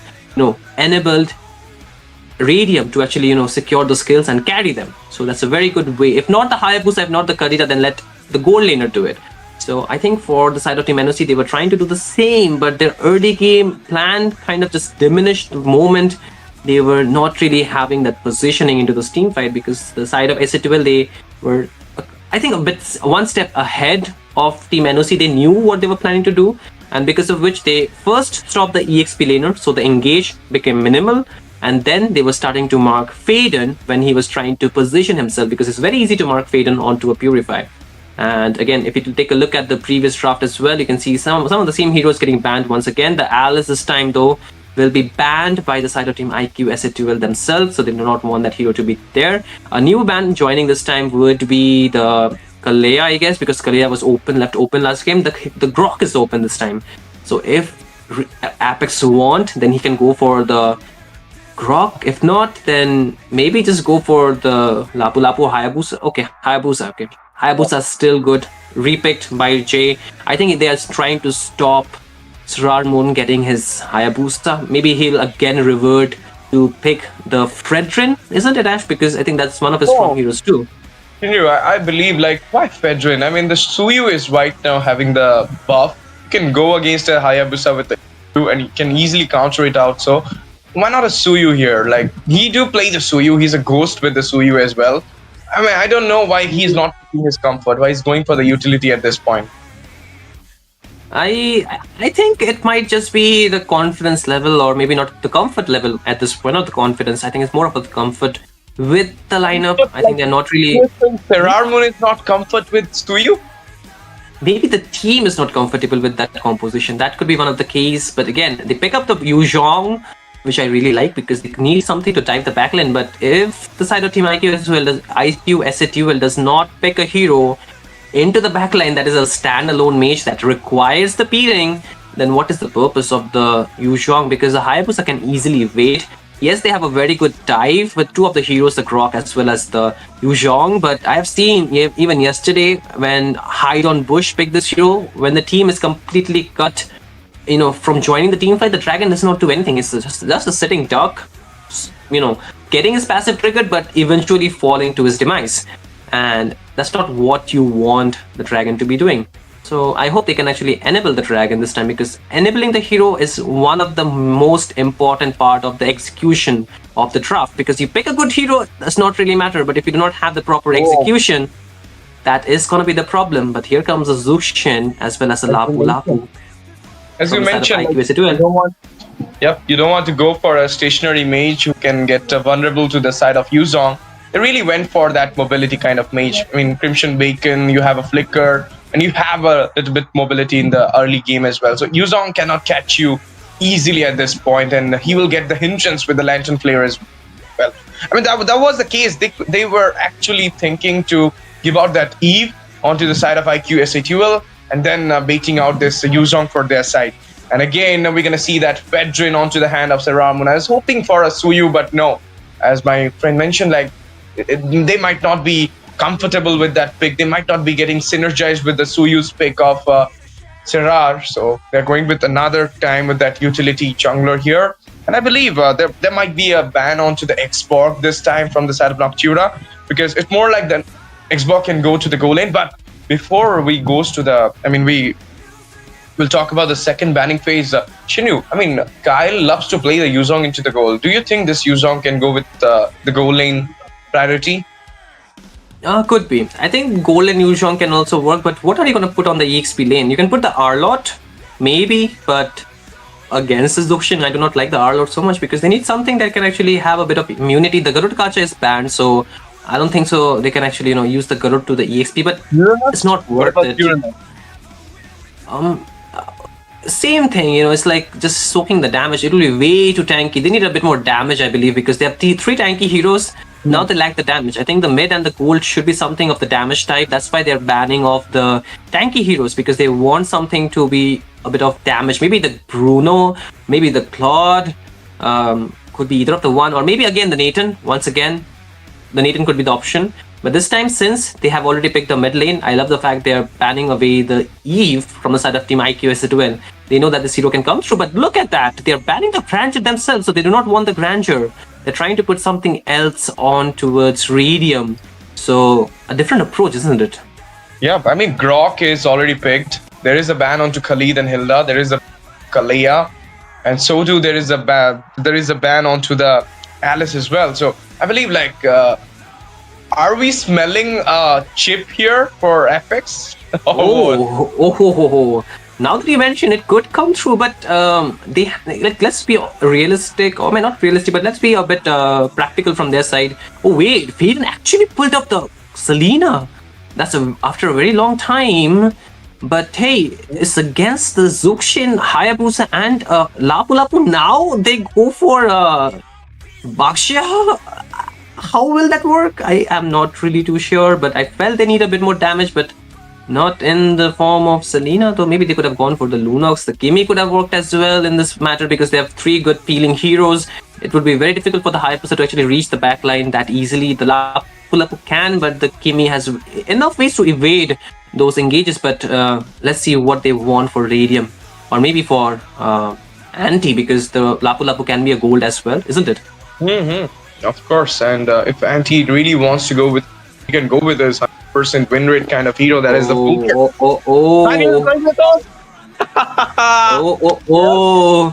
We know what's cooking, man. I was thinking like they will go for something damage, but I was not expecting the carry. But now it makes sense because they want to shred down the frontliners. But again, the carry has very minimal range. You can build the Malefic gun, but still the range would not be as big as the Layla. Let's just take for an example. The Layla has a huge range, right? It's not even close. It's not even half, maybe 1/4 of that range, the Layla. But again, they needed something a bit more range. Maybe I think even the Nathan could have worked in this case, because there's a Lapu Lapu that's going on towards Radium. Then there's a Phoveus there, but the Phoveus can kind of shut down the carry in some regard, as long as the carry is not heavily fed, and also coupled with, I would say, has locked in his Trinity build. So yesterday, I think we saw this same build, same hero from the side of team Dakusen as well, but NOC, they kind of stopped it with the Claude. So I hope they can do something similar in this game. I mean, I hope they can get the farm on towards the carry, because they have early game pretty much solid, but I'm kind of fearing the point that the Selena might suffer against the Zuxin. There's a lot of ways for the side of team IQS will to punish the members here, Ash. See, let's see what will be happening in this game so far. Anti going for his 100% win rate hero, that is the Phoveus. I mean, it does have a little bit losing side as well. I mean, I believe it is in the Nerd 3.0 only. When he was playing from this Noctura Esports, he just got slammed by the Lapu Lapu of Romcom. So it is not having that 100% win rate right now in each and every tournament. But so far in the Mythic Showdown, it does have that 100% win rate, because he does not use Phoveus yet, and he's here with his comfort pick against Noctura Esports. Hope, dream to the playoff scene. Let's see what will be happening, ladies and gentlemen. Welcome back to the Land of Dawn for the game number 2 of the match number 2 as well, in the round robin stage, day number 5. That is between Team IQ Soul versus Team Noctura Esports.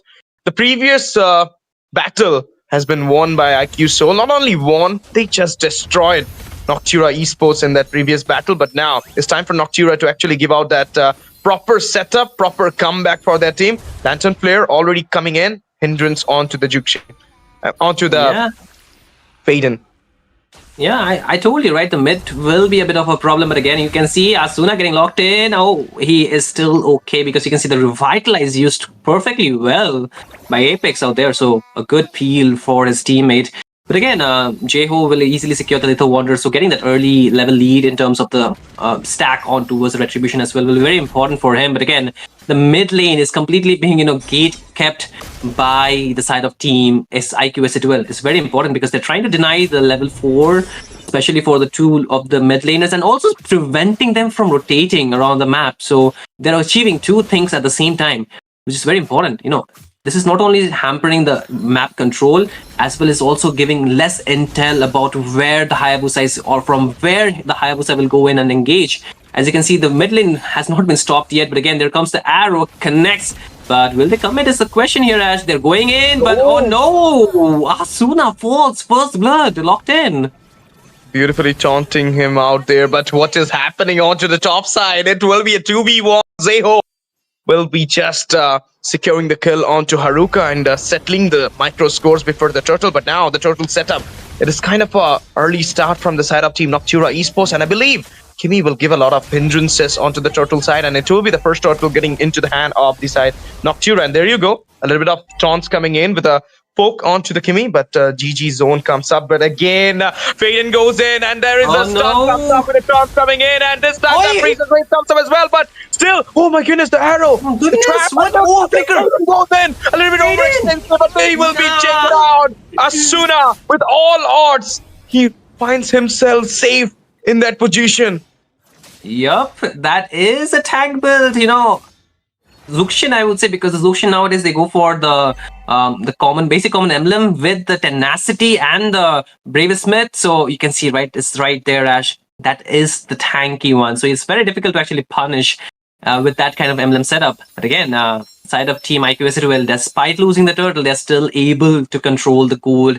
Having that economy will be very crucial for them, because they need, again, this time they do not have a gold. I'm a marksman on the gold laner, so they have to enable their mid, especially Jeho. So he needs that early kill, but this time the Litho being won by Moon once again. So small wins matter, right? But again, Asuna is a bit ahead, does not have the Crimson Beacon anymore, takes the head on deck charge, but now comes the Black Dragon here, Ash. They're going for it. A Freezer's Wraith comes up as well, but there is a little bit of taunt. It's a Quad Shadow connecting onto Kimi, but it will not getting a hand onto the hand of Zeho, but Asuna falls down behind. There you go, the dives comes up, and Aruka falls down with Anti going with the demonic charge there. He will be claiming on that kill onto him, onto the Haruka, but there you go, onto the bot side. Free farming, Kyle. That's what they need to do. But here comes Jeho. Will he go for the Quad Shadow? He had that, but he did not have the Shadow kill. But now Kyle does have the flicker. But when will he commit that? Oh, right time! Radium cannot reach him. But now Radium might fall. He goes in with the flicker. Takes down Kyle, but also loses his life in the process. So that's two of the gold laners down. The turtle is here, and I think SA2L, they might want to secure it this time though. But unfortunately, for the side of team, SA2L did not have their gold laner, but the EXP one will be rotating here, Ash.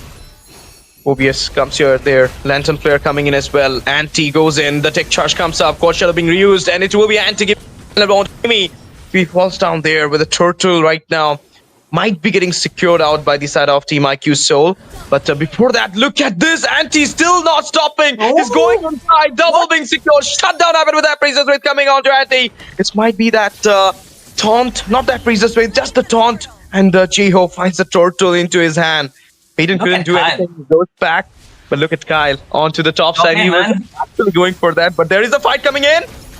No way, they're still going for the stem. Apex will be falling, the Abyssal Arrow connected, but again up top, Bravest Fighter versus the Speedy Light Will. I think the Speedy Light Will might have a bit more speed this time around to keep him alive, but now the rotation comes, Jeho goes in, the Quad Shadow as well as the Shadow Kill will secure the kill, and now he needs to back out, but the damage has been done. The carry has been felled twice, but now Jay is getting locked in, overloaded with the damage, cannot find an escape. Kimi takes him down, but Rarmoon is still trying to go for the fight, but here comes the Bravest Fighter. Radium wants to give the damage. The Praises run down, but the bodies are yet to getting dropped down. It will Asuna getting the kill onto Rarmoon, and now Kimi is just trying to run, but he's getting pulled up, locked up, knocked up, everything up, and sent up to the heaven.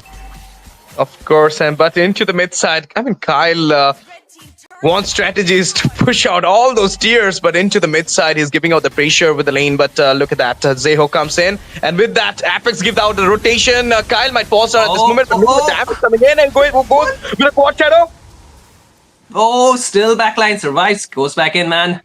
Ooh, these teams, they're so close to each other. But hey, one good thing for the side of Team NOC, they have pushed the bot in tier 1 Ash. So that will be a bit helpful. But same for the side of Team IQ Duel as well. They have pushed the top. So a good trade for, a cross-map play. But I think at this point, the main matter or main purpose these teams would have to go for will be securing the neutral objective, isn't it? Because the last turtle will be spawning really soon. So they need to go for the setup. They need to secure it. But again, in terms of the gold is still in the hands of Team IQ as well. But for how long will be the question. But again, Ash, another skirmish here. Another skirmish coming in with the Lantern player being used. Crimson Beacon popped up as well, but there is Anti going into the two members. He got a little bit stunned with the Abyssal Arrow connecting onto him, but still not stopping himself. He's going for the Demonic Charge. Infinite Pursuit coming in. The Vengeance popped up as well, but look at that. Haruka needs to go back. At this point, the turtle fight is still going on. Saran going for the contest. He goes for the appraiser's wave with the and finds the turtle there. With J-Hope finding the kill onto Sarama. But look at Ante! He's still going in. Sliver of HP. Haruka needs to forced out to use his Black Dragon form, and he's still in a very bad position at this moment. He might be taken out by Ante, but he's going for the dive. He's going for the re-attack. But look at that. It will be the Lantern player once again coming in, and he's getting cornered by the two members, and will be getting a final blow from the hand of Asuna. Beautifully done. Beautifully busted. Yep, Kyle also got taken down in that team fight, so now the gold laner will have a bit more tough time to actually get the farm, get the items more easily. But again, you can see the level ranking. Jay free farming this game. Like, not only is free farming, might be some of the time he's aura farming as well. So we'll see, if he can make a good play at the same time. But again, the star of the show so far has been Anti and Radium, the side laners. They're giving in so much of the pressure, and they've really, geared up the gameplay as well. You can see the the fights are happening so fast. They're not giving too much of a time. Again, mid lane though here, Ash, the tech charge connects, but that will be just to disengage the fight. But now the side of Team, oh wait, Kyle has a good damage here, takes down Asuna. They're going for more here, Ash. Okay, the Black Dragon popped up as well, giving out the zone. Anti right now getting trapped down, but he went with that. Oh no! He will be deleted down by Kyle. The damage is so high at this moment. He's melting down the tanky members. Look at that. Haruka finds the kill onto Radium. 3-man falls down from the side of IQ Soul at this moment. And they need to retaliate back. It's just Zeho and Apex.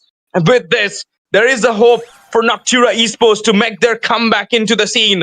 And maybe the hope can take them up to the playoffs. Who knows? But still, IQ Soul will not gonna leave out at this moment. They're not gonna stop themselves. They will fight back.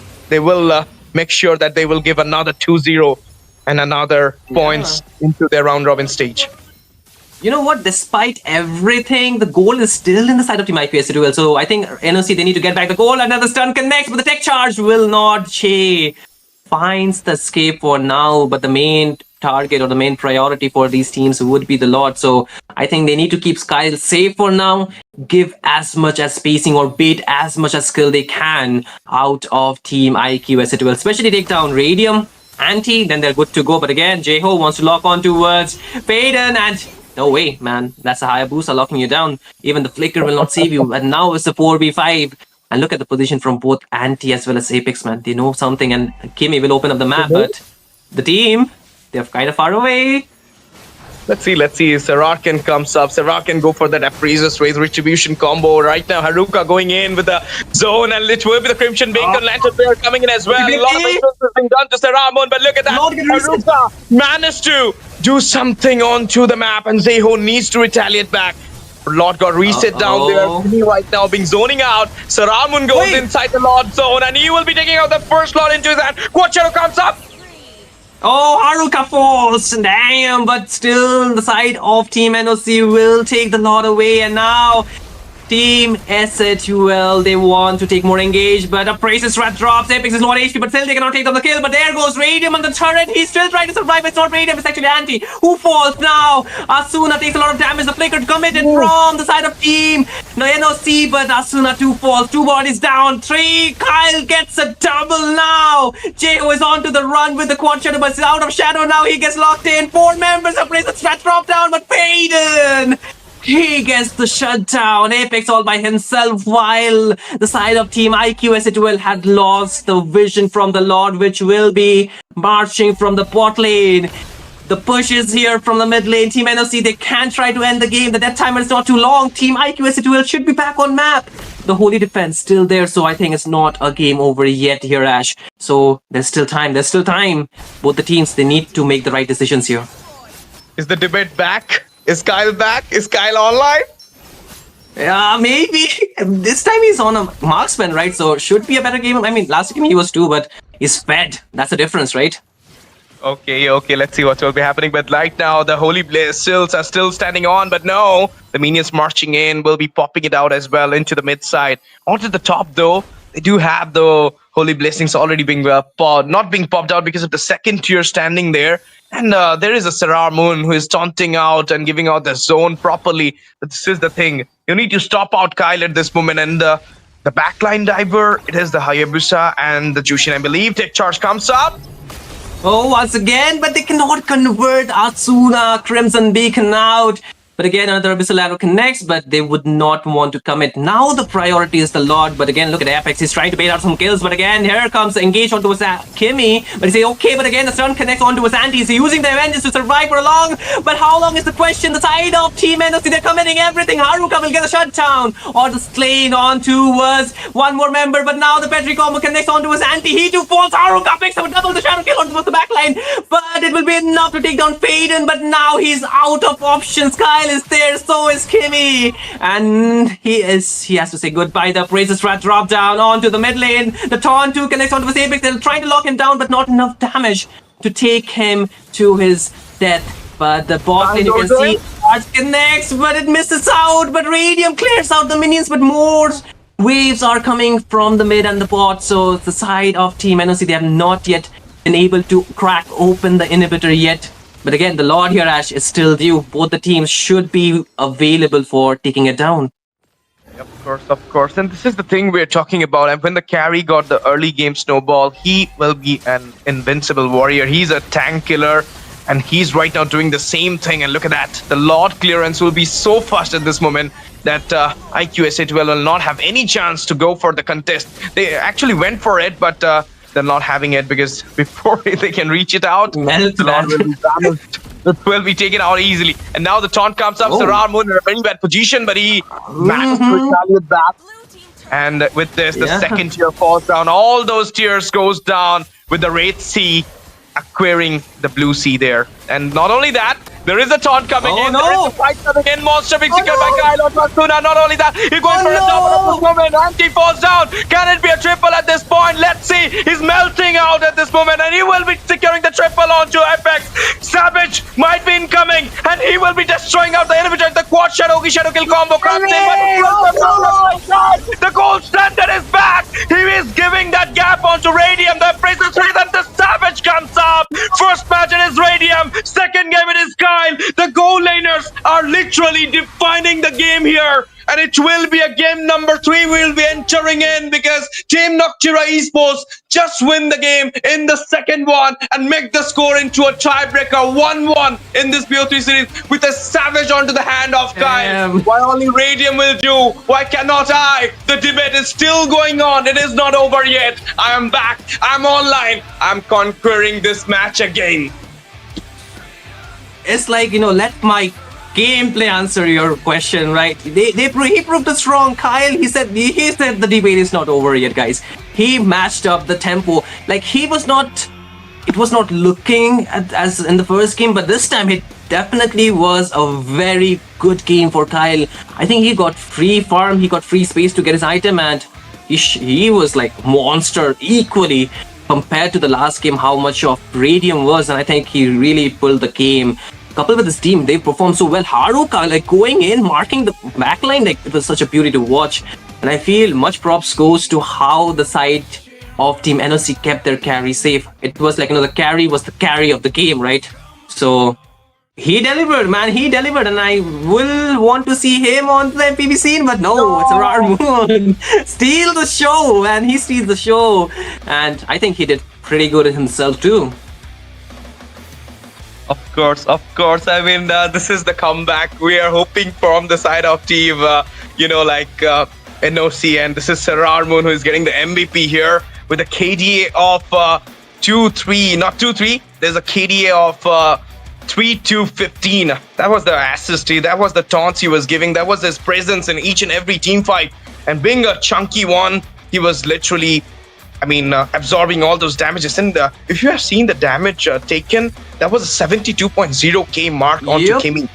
And this is what Kimi was doing with his Grok. Giving out that Grok into the hand of Kimi might be a biggest, mistake coming out from IQ Soul at this moment. But carried the match with his carry. Kyle with a savage managed to defend his title. Managed to not defend his title, managed to, somehow start the debate again that who is the gold standard of India. You know what, Ash? I just feel maybe not the goal lane, but maybe the roam was a problem for Team NOC, because the Baxia in this case did not really work that well against the Grok. Maybe the setup potential was quite less. Yes, they had the side laners to actually enable the team fight, but they kind of lack the crowd control in there, because the Zuxin, she needs to go in, or she needs to get the gap closed. But if she get too close, there's a Yu Zhong, there is a Fredrin. On top of that, there's a Grok. So every time she has to bait out the Crimson Beacon, and then there is the Purify only available for her. So the same thing, too much heroes to mark. But look at Kyle, man.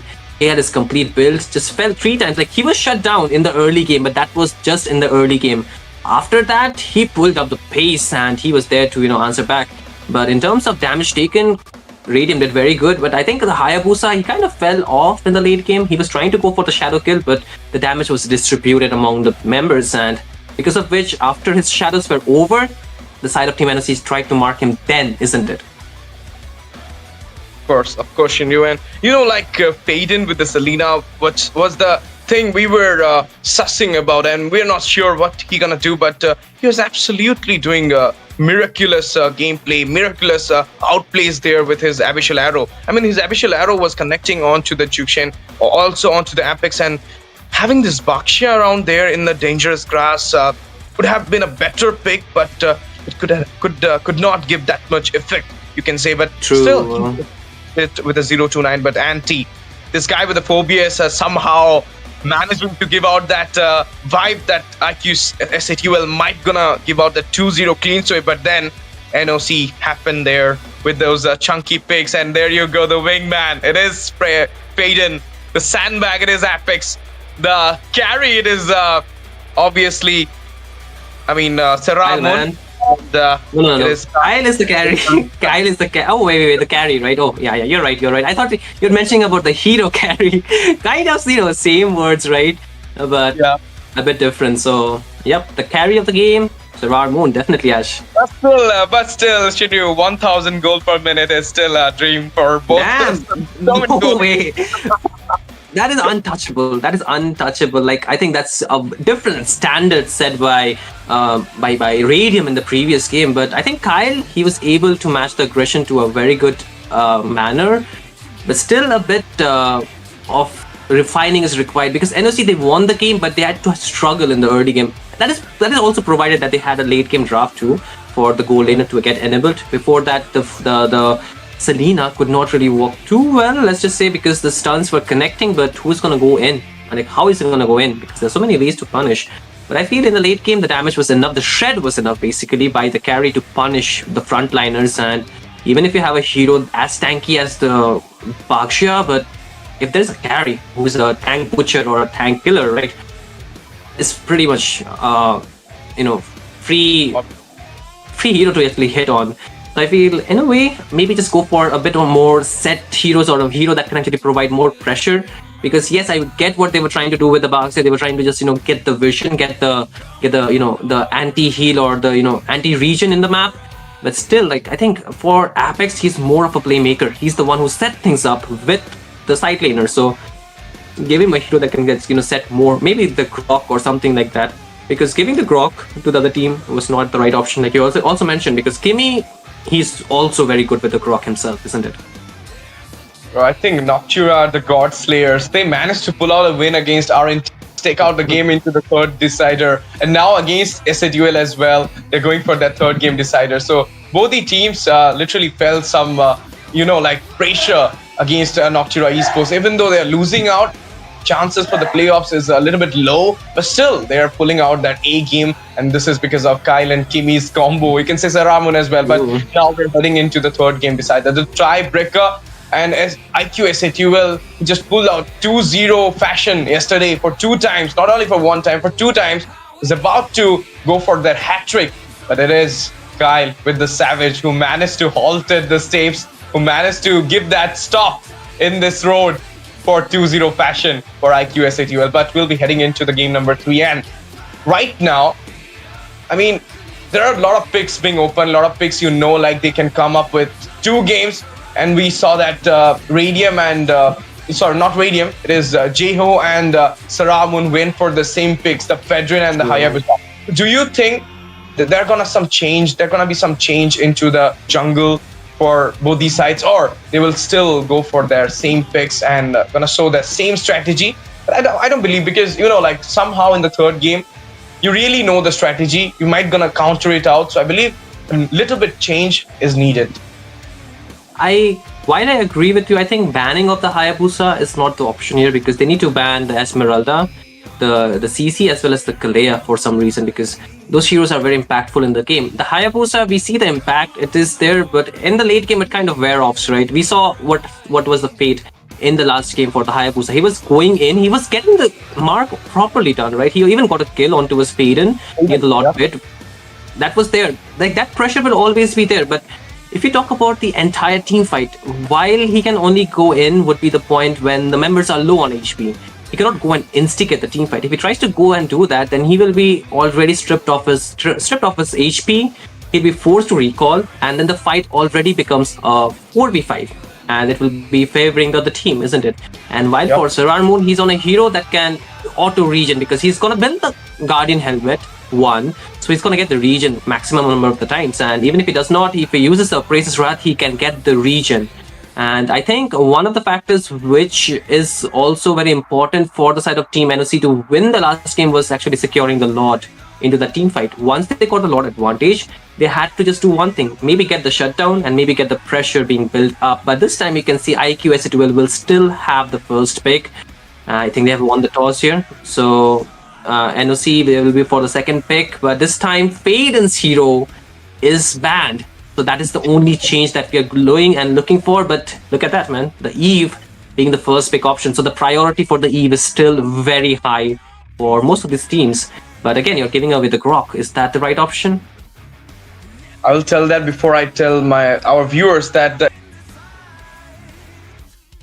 50 likes is K diamonds.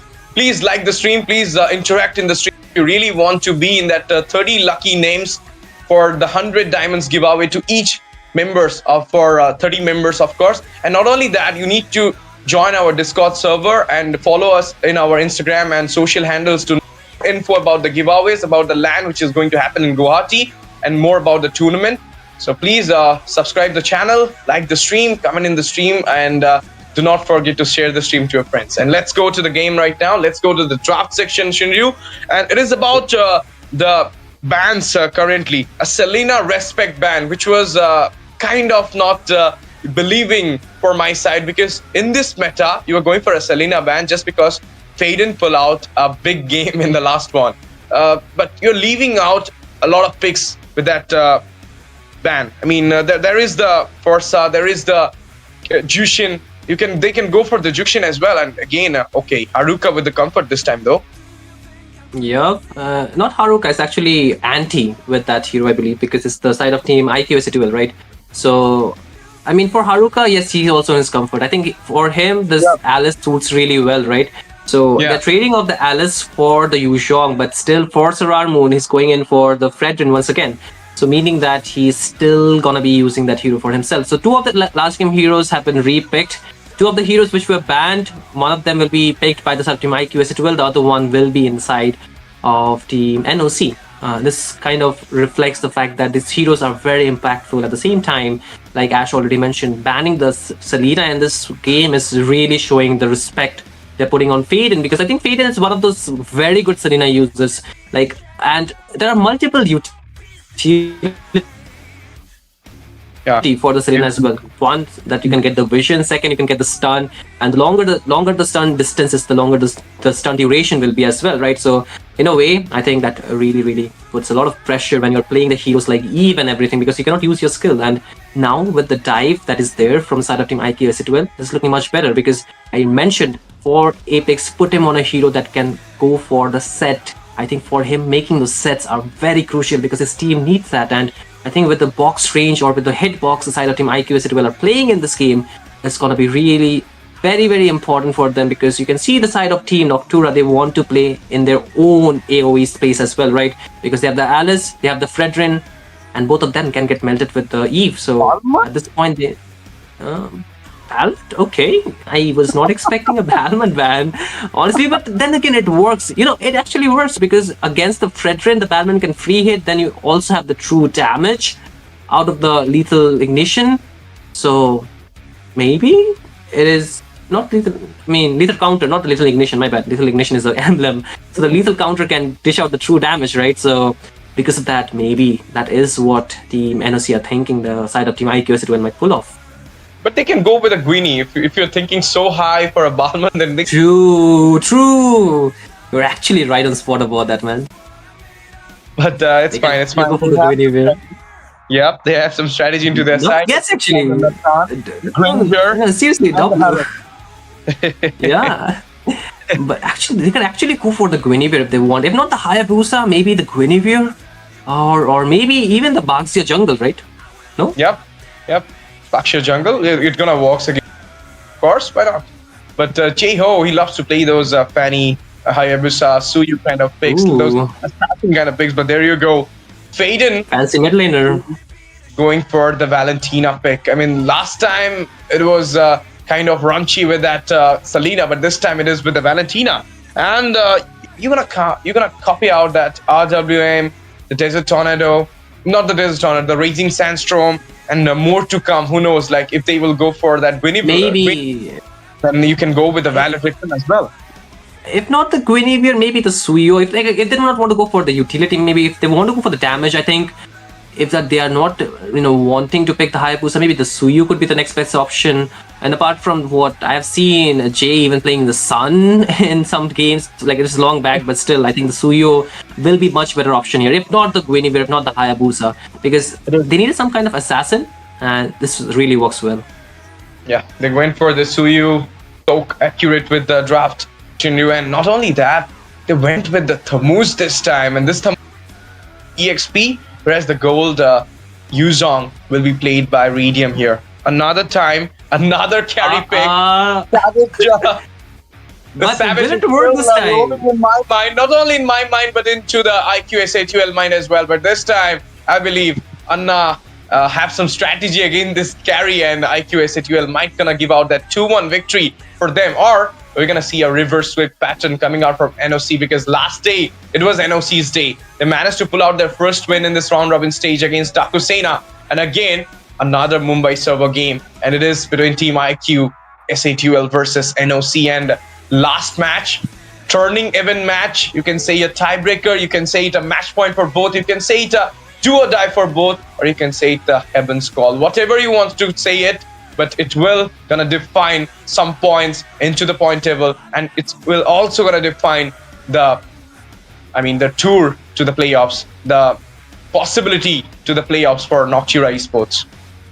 Absolutely, I think the previous game already had set the tempo for both these teams, and we saw two Savage, not only Maniacs, two Savage from both the games. So I hope the third game might bring us something else, but again, Radium will be on Fighter once again, while Kyle will get his Comfort Marksman. So let's see how different it will be, but the lineups are looking really stacked. Nothing too different on the spell department, I would say pretty normal for all the heroes, so it's all down to the execution here, Ash. Let's see how does that go for this game. Okay, let's go, guys. Let's go for the game number 3. And Shindu, this game is kind of, Team Noctura Esports, they're kind of having a pick-off comps kind of draft, or you can say a scaling kind of draft, having that carry again.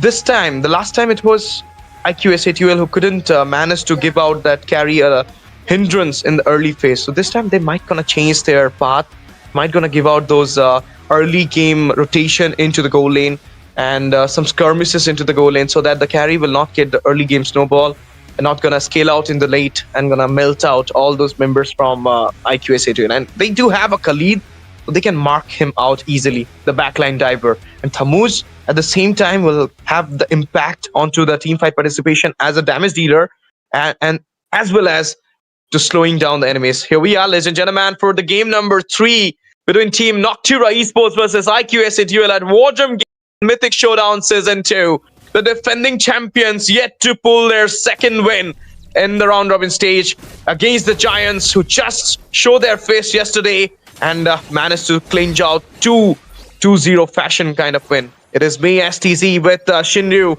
casting out this game, and we're gonna see that early game already. We're gonna see that those skirmishes coming in, and look at that, there's a taunt. Faden forcibly used his flicker out, baiting it out there, and there is a knockoff coming out from Kimi as well. Sliver of HP needs to go back.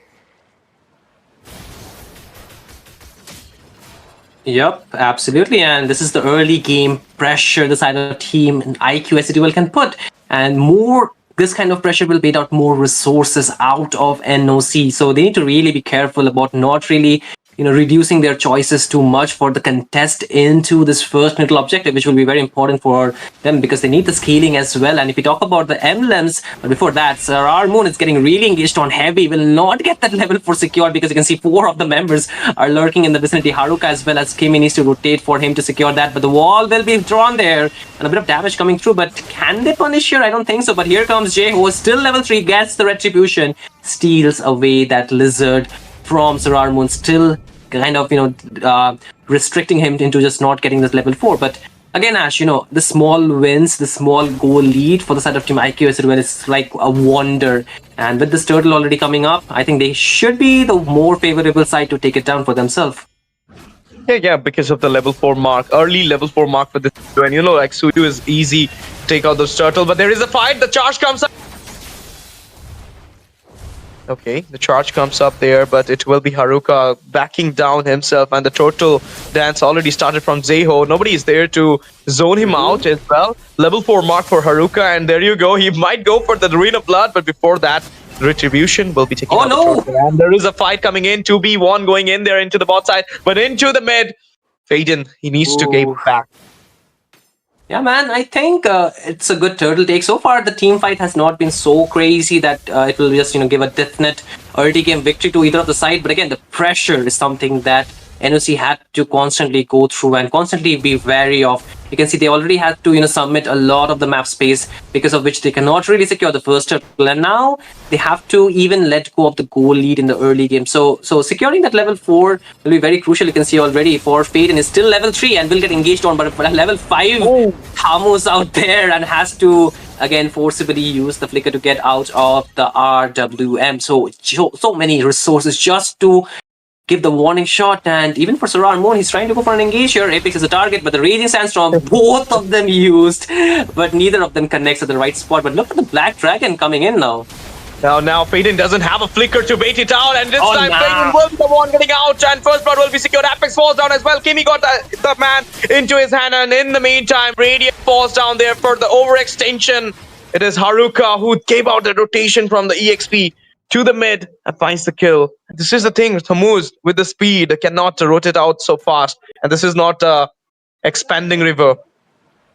This is a flying cloud, man. This is a flying cloud, so they need to be wary of the fact that rotation will be very fast while Kimi is getting his HP shred down really quickly. He needs to back off. But again, he's still holding on to the flicker, which is a good thing. He can really engage again for the next team fight.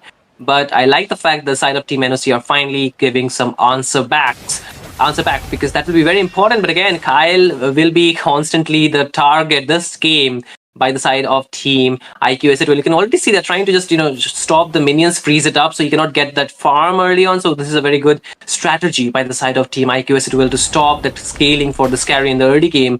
And again, the next objective, the next neutral objective will be there. But Carry will be just picking up the. Wait! Up top though, that charge connects. Two people got into the hand, and it will be Kyle giving out the final launch. And there you go! My goodness, the execution with the Evil Quiller. He finds his way, but now the been popping over there, and he will be getting from out of HP. Beautifully escaped, and Sararmun falls down with Kimmy into the hand. Another kill coming in right now. He might get falls down. No, he finds his way back there, but beautiful follow-up comes by Vaden. But the win, I mean, Jay with the sliver amount of HP, that dodge, that 2-1 combo, beautiful.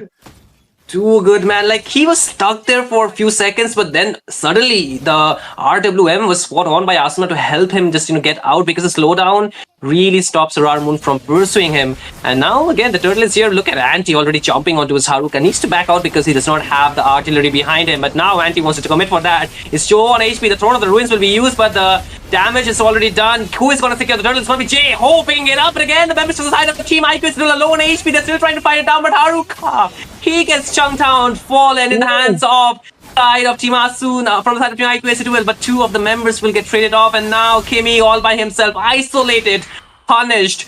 The damage is coming through from this mage, the scorch, the burn is getting through the skin of the frontliners of Team NOC. And I think at this point they need to summit. The mid lane Vaden already has to back out. He's getting locked in, and a lot of damage getting dished out onto us in the shower residue. Might be enough. Yes, it is. The Radium picks up the kill, while IQS will also pick up that mid tier 1, expanding the map more. Talk about one more tier 1, all of them falls. Now the map is much more less and much more blue for the side of Team IQS. The little spell vamp who just gave out Faden's kill onto the hand of IQ Soul Radium onto the dragon. This is what I was talking about. You need to stop out those two backliners, and this time they do have a lot of picks who can actually grab onto the backline and can give out the disruption. This is the Apex with the Khalid and Radium with the Yuzong, and there you go. All those tier 1s has been successfully destroyed by the side of team. Okay. Look at that. So that is something going in there into the mid, but look at the damage, Kyle. Okay. I mean, this is the scaling that they need to hold out the game a little bit longer so that Kyle can manage to come back with his proper carry. Indeed, man. He needs to get the item because he's just one item in and is already dealing that much of damage. So the scaling is definitely going to be very crucial for the side of Team NOC. They need to hold on to their, the structures because they're giving it out quite freely, and because of that, they're losing the resources, they're losing the farm, already getting trailed behind by 5,000. So this is going to really hurt the side of Team NOC when it comes down to those 5v5 fights, even for those neutral objective. And as you can see, the side of Team IQS, they're not taking the third turtle. They're waiting for the Lord to be getting, for it to get actually spawn into a Lord. But again, Jeho is getting locked on, knocked up, as well as taunted, but able to get out. But the damage is still there from Haruka. Takes him down. The Throne of the Ruins will be enough for them to punish him down. But now Apex is getting locked on. He's getting circled around, but he should be okay. The Lord will just get transformed from the turtle. So now I think IQS might just pull the big gun because they know they have the lead. Yes, it got shut down. I mean, they got to shut down the NOC side, but it's still not enough for them to cover the goal, especially for Kyle. He needs to get some kills, gets to get some, I think at least 5 or 6 gold minion waves to get the gold cover for him to actually at least lock 2 more items. When from then, I think the game might just turn around, but the time limit for that would be around 13 to 14 minute mark. So that might be the time limit for the side of Team IQS to hold on to this game or to look for an end. Because if they, if they just prolong the game beyond that point, it's gonna be the side of NOC getting the advantage in the late game. This is the game of the Tammuz, and now with that, they're going for the Lord here. Haruka will be using the blood out here, but not go for the Throne of Ruin inside the Troll Lord. And it will be a free Lord for the side of IQ SATUL, but with this, he finds a way on to Apex. Out of him popping over there, the follow-up coming in by the Radiant with the Dragon. He dives in onto 3 members. Charge comes up by Jeho, and it will be Anti grabbing up a kill onto Haruka. Falls down there, Faden into the hand of Jeho. And not only that, the double being secured onto Kimmy. 3-man down with the Lord into the hand of IQ SATUL. They are back into the line. The Tears might gonna not sustain at this point in the mid side. It is Serarmun guarding out the tier 2, but do he gonna defend it out? I don't feel so. He went for the taunt there. Kyle will be going for the backline damage, but he's getting cornered as well. Now the only Cannon Mania standing there. Radiant goes in, but comes back with a dive. You know, the thing is, the damage is still not enough from Kyle. He can give the shred, but it's very low at this point. He does not have the DHS, so the damage is not going to come through against the stanky members. They can soak a lot while also heal during the steam fight. As you can see again, the Lord is marching now. The holy defense is there. I think for NOC they should be able to defend. But again, what about the next wave which are still marching down? The mid tier 2 will be falling very shortly. So now the inhibitors, the holy defense, the holy shield will get procced from all the waves. And the side of Team NOC are trying to stop that. But again, onto the mid lane, one more fight instigated. And Asuna will be falling inside the RWM, which is also used by Faden by stealing it away. But Jeho falls too. Now they're going in. Haruka wants to lock in, but the knock-up from Radium will be enough to stop them on their tracks. The members are a bit low on HP, but still able to survive, still able to run away. But they still have to clear the side lanes. NOC, they cannot burst you further. They need to wait for a little bit while Team IQ ST12 can just take a little bit of breather. But hey, Ash, the clock is ticking, and I think for this carry, it's a very good time to get the scaling. You can see already the 3rd item in the build path. It might be soon that this table will turn, man. Yeah, building out the Trinity for himself, and now he might go for that proper engage. And you need to carry out the carry here, otherwise he will be the one giving out that blow onto you. And then is getting another fight. There is Evil Quiller coming in as well. That praises Wraith. Apex falls down. A big slap onto the face of the rover from my soul. And with the dive comes up as well. A shutdown happened with the Haruka on the floor of Wraith. But there is Haruka falling down into the hand of Jeho. They're getting chased down. Jeho falls down. RWM by Faden. 1v1 going in. Asuna finds the kill onto Faden there. And what a kill coming in. Double for Asuna. Jimmy falls down. It is the damage from the antis, Tammuz. And this is so good at this point. And look at this. Another fight coming in. Kyle versus Anti. Faden goes there. Asuna goes in. Killing spree for Asuna. Praises Wraith comes up. But this will be the last blow. The last dance for Serarmun. And it will be an official wipeout for the side of Team NOC with the Lord entering into the land of Dawn for the 2nd time. Bro, that's a Tammuz. What the heck, Ash? That's a Tammuz turning the game entirely around. He took down the entire lineup from Team NOC with Asuna, who was like low on HP as well. Like, this is not very good. But again, the skills are being used to stop Kimmy, but he'll be finding an escape. But IQ as well. What a turnaround. What a display of just 2 members. Oh man, this game is getting so interesting. It is getting like to the point, it's like a peak game. Both the teams can just turn the tables around, but still the Lord will be in the favor of Team IQ ST12, and now they will be marching with it. NOC, they need to pull up another miraculous defense. They can lose out the inhibitors, which will be just, you know, proving more troublesome for them, because you can see if IQ ST12 want, they can end the game if they get the proper shutdown, but Kyle does not have the flicker. Faden's flicker should be back up. So it's all about the timing. It's all about the timing. The itemization is getting sooner or closer there, but the timing, Ashir, of the skills will be very important. Let's see what it holds for us. Anti the Giant leading the way for IQ SATUL with the top lane will be exposed, with the Nexus being open for the side of IQ SATUL for the 3rd time. Let's see if they can actually go for the base, or they gonna defend it out from the side of NOC. But into the inhibitor, into the mid side, we're gonna see a fight coming in there. RWM popped up, and this time from Asuna, but it will be Anti going in onto 3 members. He's getting stalled behind by the side of Team NOC, but there you go. Another wave's approaching onto the base, but it will be good from the side of NOC. They somehow managed to defend it out. The cloud will be used here. Okay, Serarmun just comes in.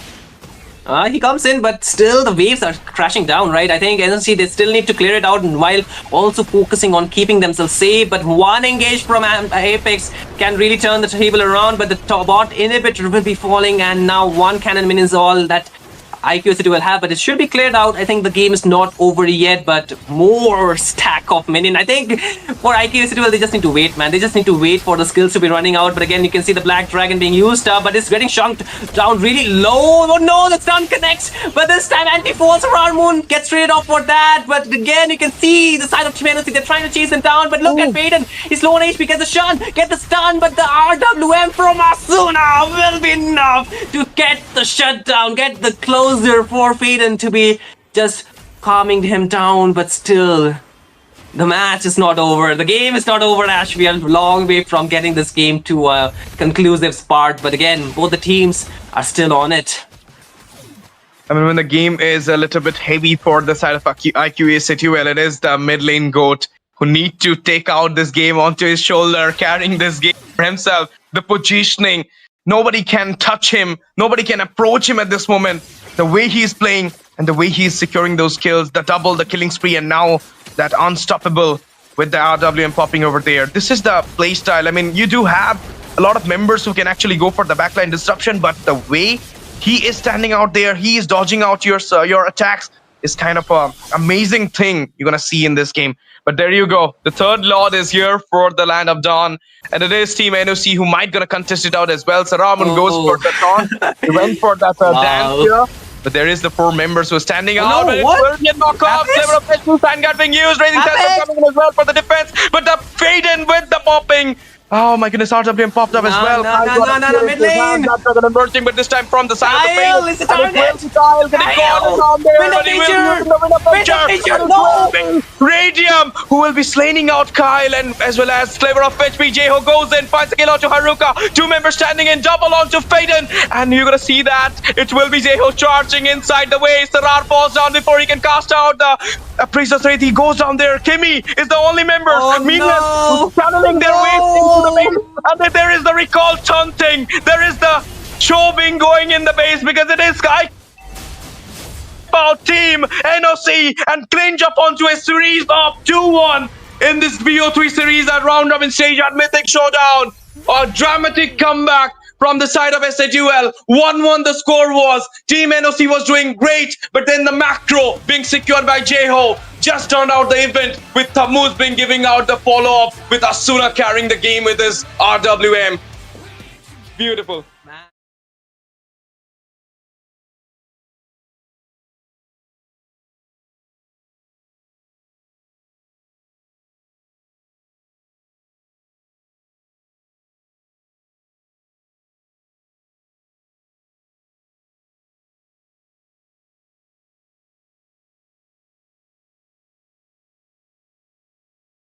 This game, man, like the side of Team IQST, like they just pulled up a very brilliant display of how good their synergy is. I mean, if not the fumble, I mean, you see how much skills or how much utility they used just to take down Anti, but that RWM spot on, just looking, just sliver, one box, I think just one box it was like that slowed them down, brought enough time for, I think, Anti to go in with, not Anti, for Radium to go in with the Black Dragon.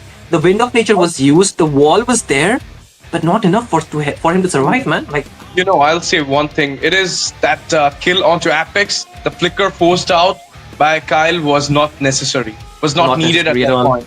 And that's the main reason he got cornered. He got behind, and Radium finds his way onto him. Even though he had that Wind of Nature, but you are against a dragon. You are against a beast. You cannot, Wind of Nature to him.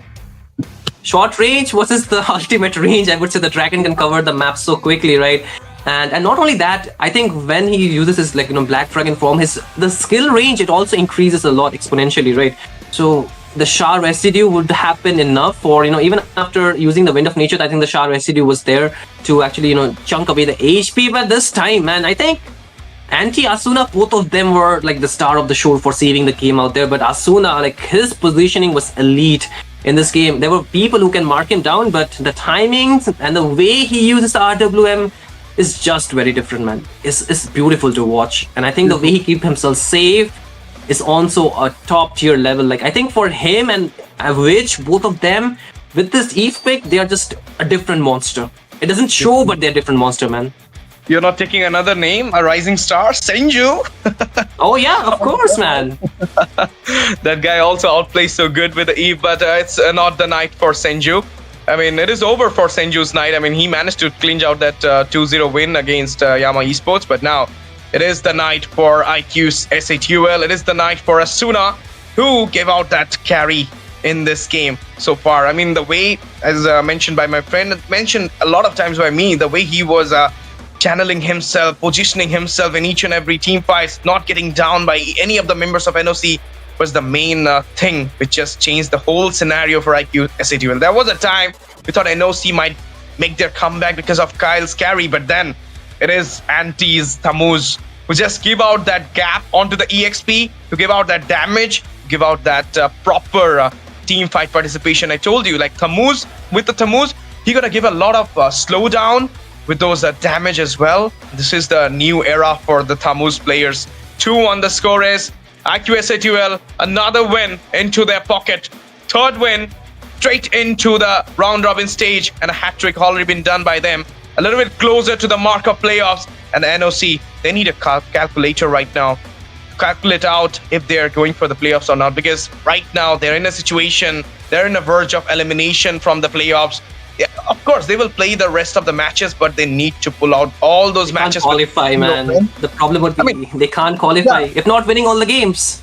If not winning all the games, right? Not even, I mean, if you're winning all the games, doesn't matter. You have to see what other teams are doing. Yeah, you have to rely on other teams right now. Of course. Yeah, I mean, and then you have to pray the god. You have to cross your finger, and we'll see like if other teams gonna make something here, like some win trade happen, some like proper thing happen there. Then only Team NOC can come back. But IQ SATUL, this is the head-to-head I was talking about. Asuna with the Eve against Faden's Valentina. Oh man, this was a lot to take in, right, for us. Like so many eventful things happening. 2 savages, 1 maniac in the same game, and then like there's this like amazing outplay by Anti as well as Asuna. Like, ooh man, this night could not have been much better. And like I was mentioning about Anti, and he's already there on the screen. Like, look at that, he's like 10. Like, he's a freaking monster, man. Like, he played like a monster on that hero today. Like, too good. Like, I think it has been very rarely that we have seen a Thamuz this good in a tournament, honestly speaking. And Jeho with the gold, the rich guy, the carry, of course, Asuna, Sandbag, Haruka really did a lot with those, Queen of the Throne of the Ruins, of course, but still not enough for his team to actually get past the RWM, the Black Dragon, as well as this, the monster that is right next to him, the Thamuz, right? So in a way, I think NOC, they were close, they were near, but not completely reaching the finish line. Before reaching the finish line, they were, let's just say their legs were cut off and they could not fly anymore, right? Even though it was a flying cloud map, they could not fly around enough to actually, see the victory for themselves. And I mean, the clouds were getting obstructed by Anti's Thamuz, of course. I'm not sure the and Radiant's Black Dragon, man, there was obstacle in the air itself. So yeah, I'm not sure who is the gold standard. The debate is still going on, but EXP standard do go to this man Anti. I mean, that outplay from the verge of getting wiped out to getting chased by Anti's Thamuz. At the moment, he just turned out the devil in the purple buff section, if you remember. The killing spree from Asuna, and then Anti was solo handling Faden and chasing out their Haruka there. I mean, that was insane fun at that point, and it is IQ SATUL, of course, grabbing up the win. Absolutely. Good luck for the next. GG, man. And again, ladies and gentlemen, boys and girls, we love the fact that you have made the milestone for tonight successful. The likes have been reached, so 3,000 IS will be at your service. So don't forget to join the Discord to know who are the winners, and also collect your dice by submitting your IDs.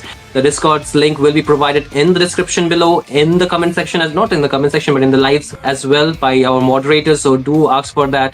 And if you cannot find it down, then just Google War Drum Games on your browser, on your search engine. You will find it out, of course. But again, ladies and gentlemen, thank you for watching, and we will be back tomorrow with much more exciting games, because the round robin will just get much more exciting and much more thrill bound, as well as even more, I would say, unexpected, as well as unpredictable from here on, because a lot of teams, their points are still unsettled. We don't know who are going for this LAN event, which will happen on 17th, 18th and 19th of December at the Rukmani Nagargaon Hall or Auditorium in Guwahati. So book your tickets now, because the tickets might just run out, because it's Christmas time. You can spend a good holiday with this LAN, and then right after that there's the Christmas, there's a New Year. A lot of concerts are happening as well, so you can just have fun in Northeast. Even if you're from any part of India, to make sure to join this and be part of this biggest festival of this year, that is Mythic Showdown Season 2 LAN event, because this is going to get much more grander, because teams like SC2L, RNTX are also part of it. So just expect bigger and bigger. And don't forget, War Drum Esports or War Drum Games are the one bringing you this action. So big shout out to them. And with this, we will be calling it a night. Thank you for watching. Thank you for being part of tonight. Good night. Take care and see you tomorrow, lovely audience.